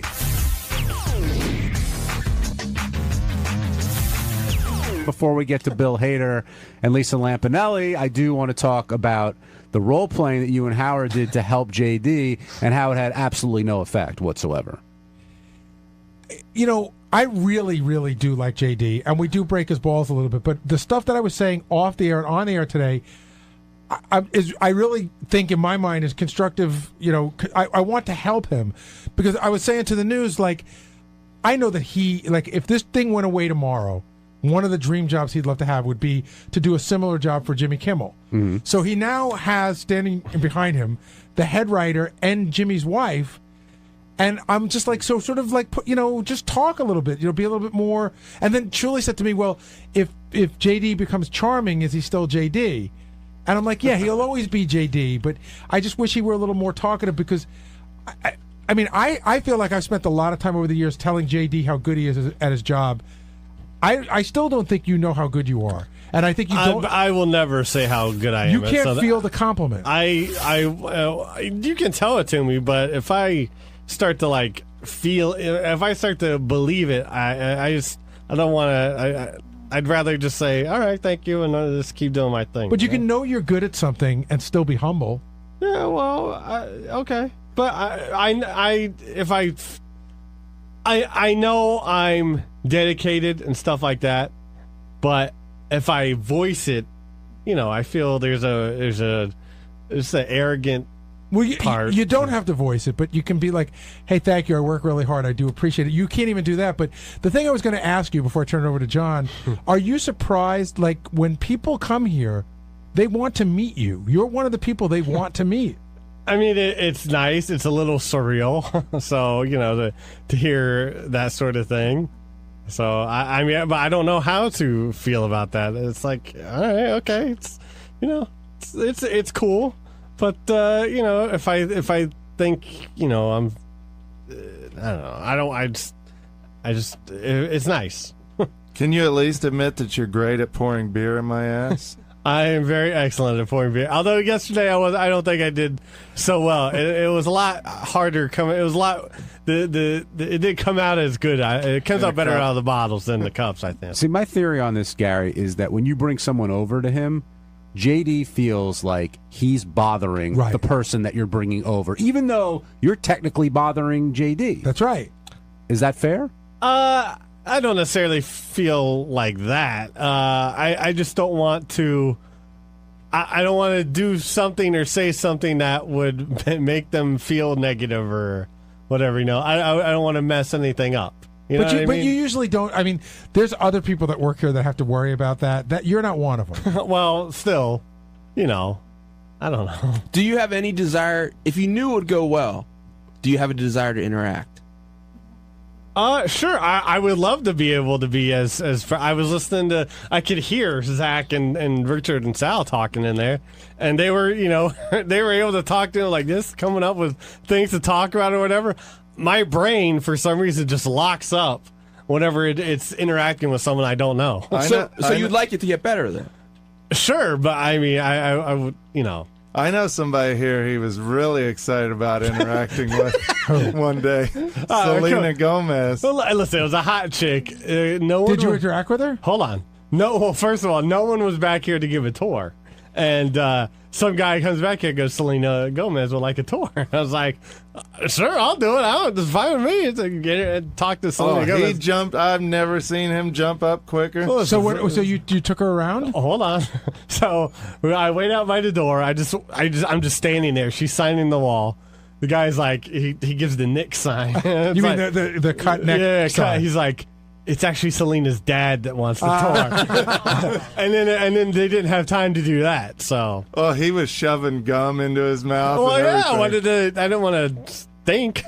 You know how I was talking today about. And I don't know how well I would have given the tour, but I mean, because I was getting nervous. So I don't know how good it would have been. I was talking today about how you don't turn around when you're in the chair. I do have to say, if it's a hot chick of any kind, the whole chair turns around. I'm not saying it's wrong, but the whole chair does turn around. Oh, well, of course. Yeah. But I think you should do that for anybody. No, I know. Well, I thought I turned around to Zach, because he had to stare at the Stacy Keeler poster, and he was motioning at that, and I turned around, and then he said hello and whatever, and so I turned around. Your body language is not inviting. I don't know what to do about that. I can only try. Well, we'll see if anything changes as different people come by, and if you evolve at all. I was a little worried. I was a little worried Gary was going to bring Bill Hader over, and I was like, I wouldn't know what to say to him. Why? I don't know. I like him, but I just wouldn't know what to say to him. Hey, nice to meet you. Thanks a lot. Yeah, that's all you got to say. Well, but it's interesting that it seems like, from what you're saying, like a lot of guys will lock up even more with a girl they're attracted to. But it seems like, is it because you're so, like, that gets you past the shyness, that your desire to connect with them? What do you mean? Like, why with a attractive woman are you more comfortable to open up? Usually it's the opposite way. Because he's horny. I don't even necessarily open. I mean, I would still talk the same way. Like, I wouldn't know what to say to them or whatever. It's a friendlier vibe, bordering on leering at times. Well, hey, F you, Gary. What do you want me to do? Well, speaking of Bill Hader, were you surprised at how much anxiety he has? I mean, and continues to have? I mean, he's done SNL for a number of years, but he said before every single show he gets really, really nervous. And I wonder if that would ever go away for him. Do you guys ever feel that way coming in here? Like, never. If you're going to do a bit or something like that, you feel anxious or I nervous? do. Absolutely. I do. I have dreams of Howard. I mean, almost every single night I have dreams about this show. What was the last dream you had? Last night. What was the dream? I was in the middle of talking to Richard about something in the hallway, and Scott the engineer, and actually you as well. And we were just discussing some bits and stuff, and then he came out of his office, and we were just like, oh, we better get in our office, so he's going to yell at us. And that was it. That was the whole dream. And then Sal had a nocturnal emission. Yeah. I mean, when you work in an entertainment like this, in the entertainment industry, and a place like this, how can you not have anxiety? Yeah, I'm having anxiety today because I upset Howard when I mentioned Sal's name. I'm like, oh, I shouldn't have done that. And I have anxiety because he got pissed off when my name was mentioned. I mean, how does that make somebody feel? That's your boss you're looking to please, and he's yelling at somebody else because just your name came up? He's making me out to be the goddamn Boston Bomber. I'm a fucking guy breaking my ass trying to do my best here, and this guy's ripping me to shreds just because my name came up. So you're asking me if I have anxiety? That's your fucking answer, jackass. Now take a puff off that electronic cigarette. Exactly. Calm yourself down. Are you dreaming about Howard as well? No, but I have anxiety, especially when we do specialty shows, like the birthday shows. For weeks, I wouldn't be able to sleep before those. And the night before, I almost did, I knew I'd have to get up 2 hours early. I hardly slept for those. We go out to Vegas to do a show. Remote shows always give me a lot of anxiety because it's different. And I think they give Howard anxiety. And we could probably go back and do a montage of this, but I would say almost every first show in Vegas, almost every, not the birthday shows so much, but the other ones, he generally yells at me in the first 5 minutes of the show because he's so freaked out.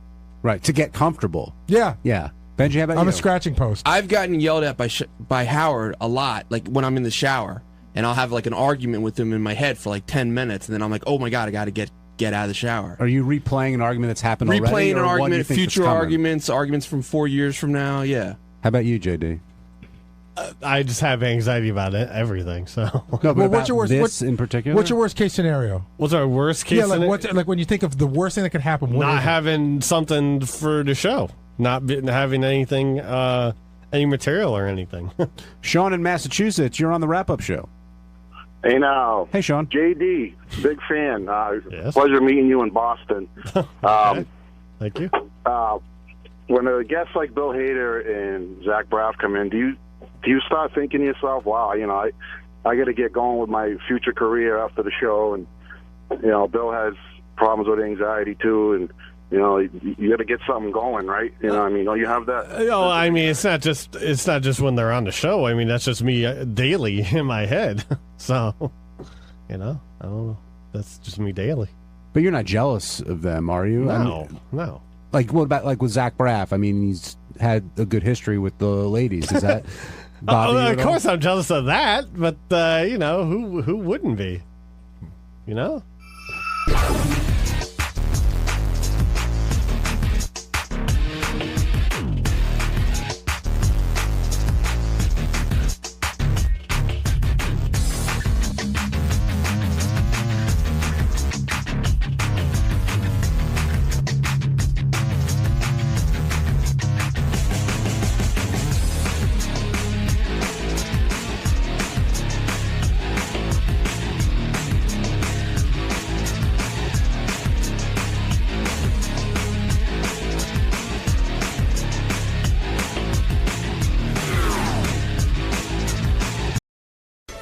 This is a Howard TV original production. Here's a taste of what you have to look forward to on this episode of The Bonus Show.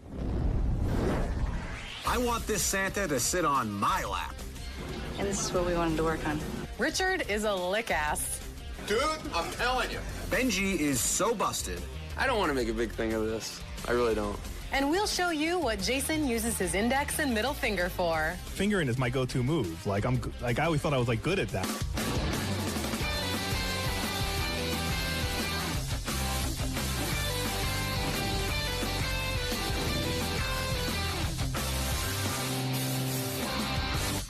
Hello, Stern fans, and welcome to The Bonus Show, a weekly update of all the great behind-the-scenes moments you can't see anywhere else. I'm John Hein. And I'm Rachel Fine. And I'm John Hein.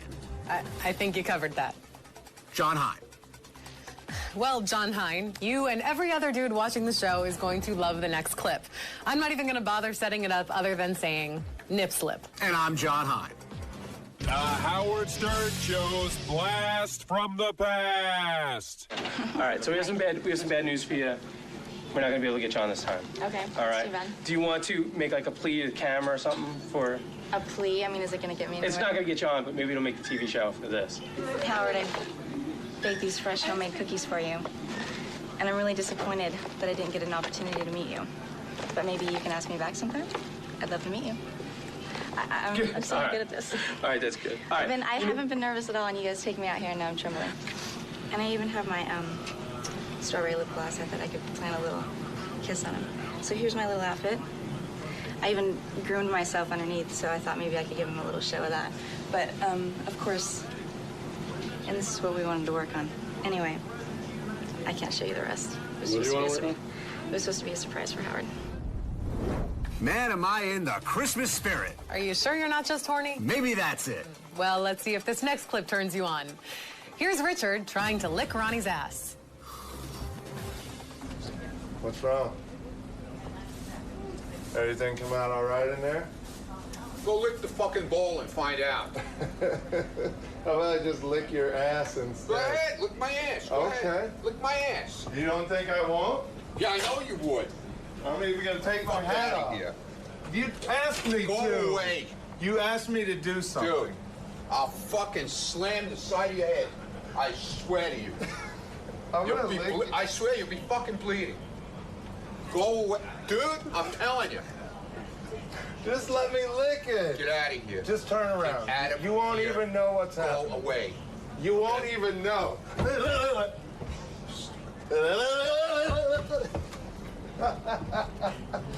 Shut the camera off, he'll go away.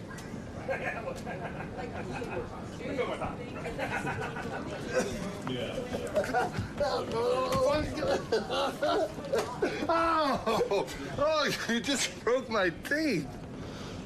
Oh my God. Ronnie, I'm just trying to lick your ass, man. Ronnie, this is you. This is your bunghole. Minus the gray hairs.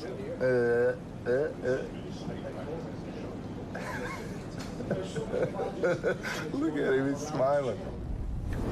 What could possibly follow that clip? Well, I can say there's no shortage of clips where Richard is somehow trying to lick or suck a male body part, but I'll spare you all and stick to the ass-kissing theme and show you Lisa G on the red carpet of Dinner for Schmucks. I'm with Howard Stern's news department. Oh, cool. He's got a news department that covers the world of Howard Stern. He's everywhere, man. He knows everything. He is everything. So you're a fan? I am, actually. And so how long have you been listening? Since, you know, how long has it been going on? Just been a perpetual thing. Yeah. Decades, right? Yeah. So what do you love about Howard? I don't, well, because he's Howard. What's not to love about Howard? There's a lot, everything you love about Howard is what other people hate about Howard, and that's why I love Howard. And that is? The controversy, the outspokenness, just everything. He's Howard. So what do you love about Howard? I think just the balls to say what he thinks. Right. Well, you know, you have a sister who's a newscaster, right? I do. How do you know that? You know, I've done my research. Move over, Siskel and Ebert. There's a new movie expert in town, and his name is Steve Brandano. John, I think that Siskel and Ebert moved over a while ago. Here we have our perpetually labeled intern sharing his slightly psychotic opinions on the best way to watch a movie with the ever-lovely Ms. Robin Quivers. And then I was bummed when he didn't go. Right. It would be great to have a conversation with you, but we're denied. I never said. And now we can't talk about it in the office. That's now right. we're under Steve's That's rule. right, because you can't spoil anything for him. There's other people who didn't see it. That was the craziest conversation. I like when you yelled at us. I thought Steve had a pretty good head on his shoulders. I just really like comic books, and I want to see it with people that are exactly like me, which is way overboard. Let's say. Look, I said, I went to a midnight Batman screening, so I would have been there if you were there. Nah, he still thinks you're a pose. I hear what you're saying. No, I'm saying that I could sneak in. I don't know. One of his, sacred I don't think he'd let you. I don't think he'd let you. I don't think he'd let you. 200 other people in there, and it wouldn't. But at Howard's one, there's 20 people, and at least 15 of them are there because they got invited, and it's cool to go to it, not because they like Iron Man. And even if they do, it's like, all right, get over it. You've never read a comic in your life. Get out. Oh, you have to have read the comic. You have to have read the comic. No, you don't. I think what he's trying to say is you're phony. But I'd like to be with the people that did for the first time it comes out. Yes, I would like to. I think Steve is saying he hates women. There's no such thing. He hates women. If you love the Yankees, right? If you love the Yankees, and then the Yankees start winning, who do you want to be with? The people that loved them before they started winning, or all these people that are? I really don't care. All right. Well. And the saga continues with Benji trying to beat the clock every morning. We all know what he's beating every morning, which is probably why he's late so much.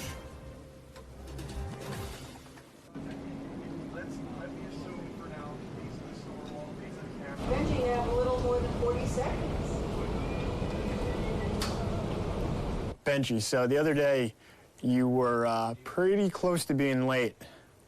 And what happened? Well, I'm not going to cut it super close anymore, which I used to do, and that was a mistake. And I'm not doing that anymore. I know, the latest I can leave without cutting it super close, and then there's something I had to take care of, and I took care of it, but I wasn't close. I wasn't running or anything like that. When did you actually get into the studio? Do you remember? It was by seconds you made it, right? No. It was more. It really was. I don't want to make a big thing of this. I really don't. I don't want to make a big thing of this. It wasn't her fault. I don't blame Lisa for it. But Ronnie was pissed at Lisa about it. Who said you blame Lisa? No one. It's not her fault. I felt that the introduction to the wrap-up show highlights have not been, how can I say, grand enough. So I've picked a music track that will be played before we begin the wrap-up show clips. DJ, hit it! Ladies and gentlemen, it is my honor to bestow you highlights from the greatest wrap-up show on the planet! Let's get it on! Yeah!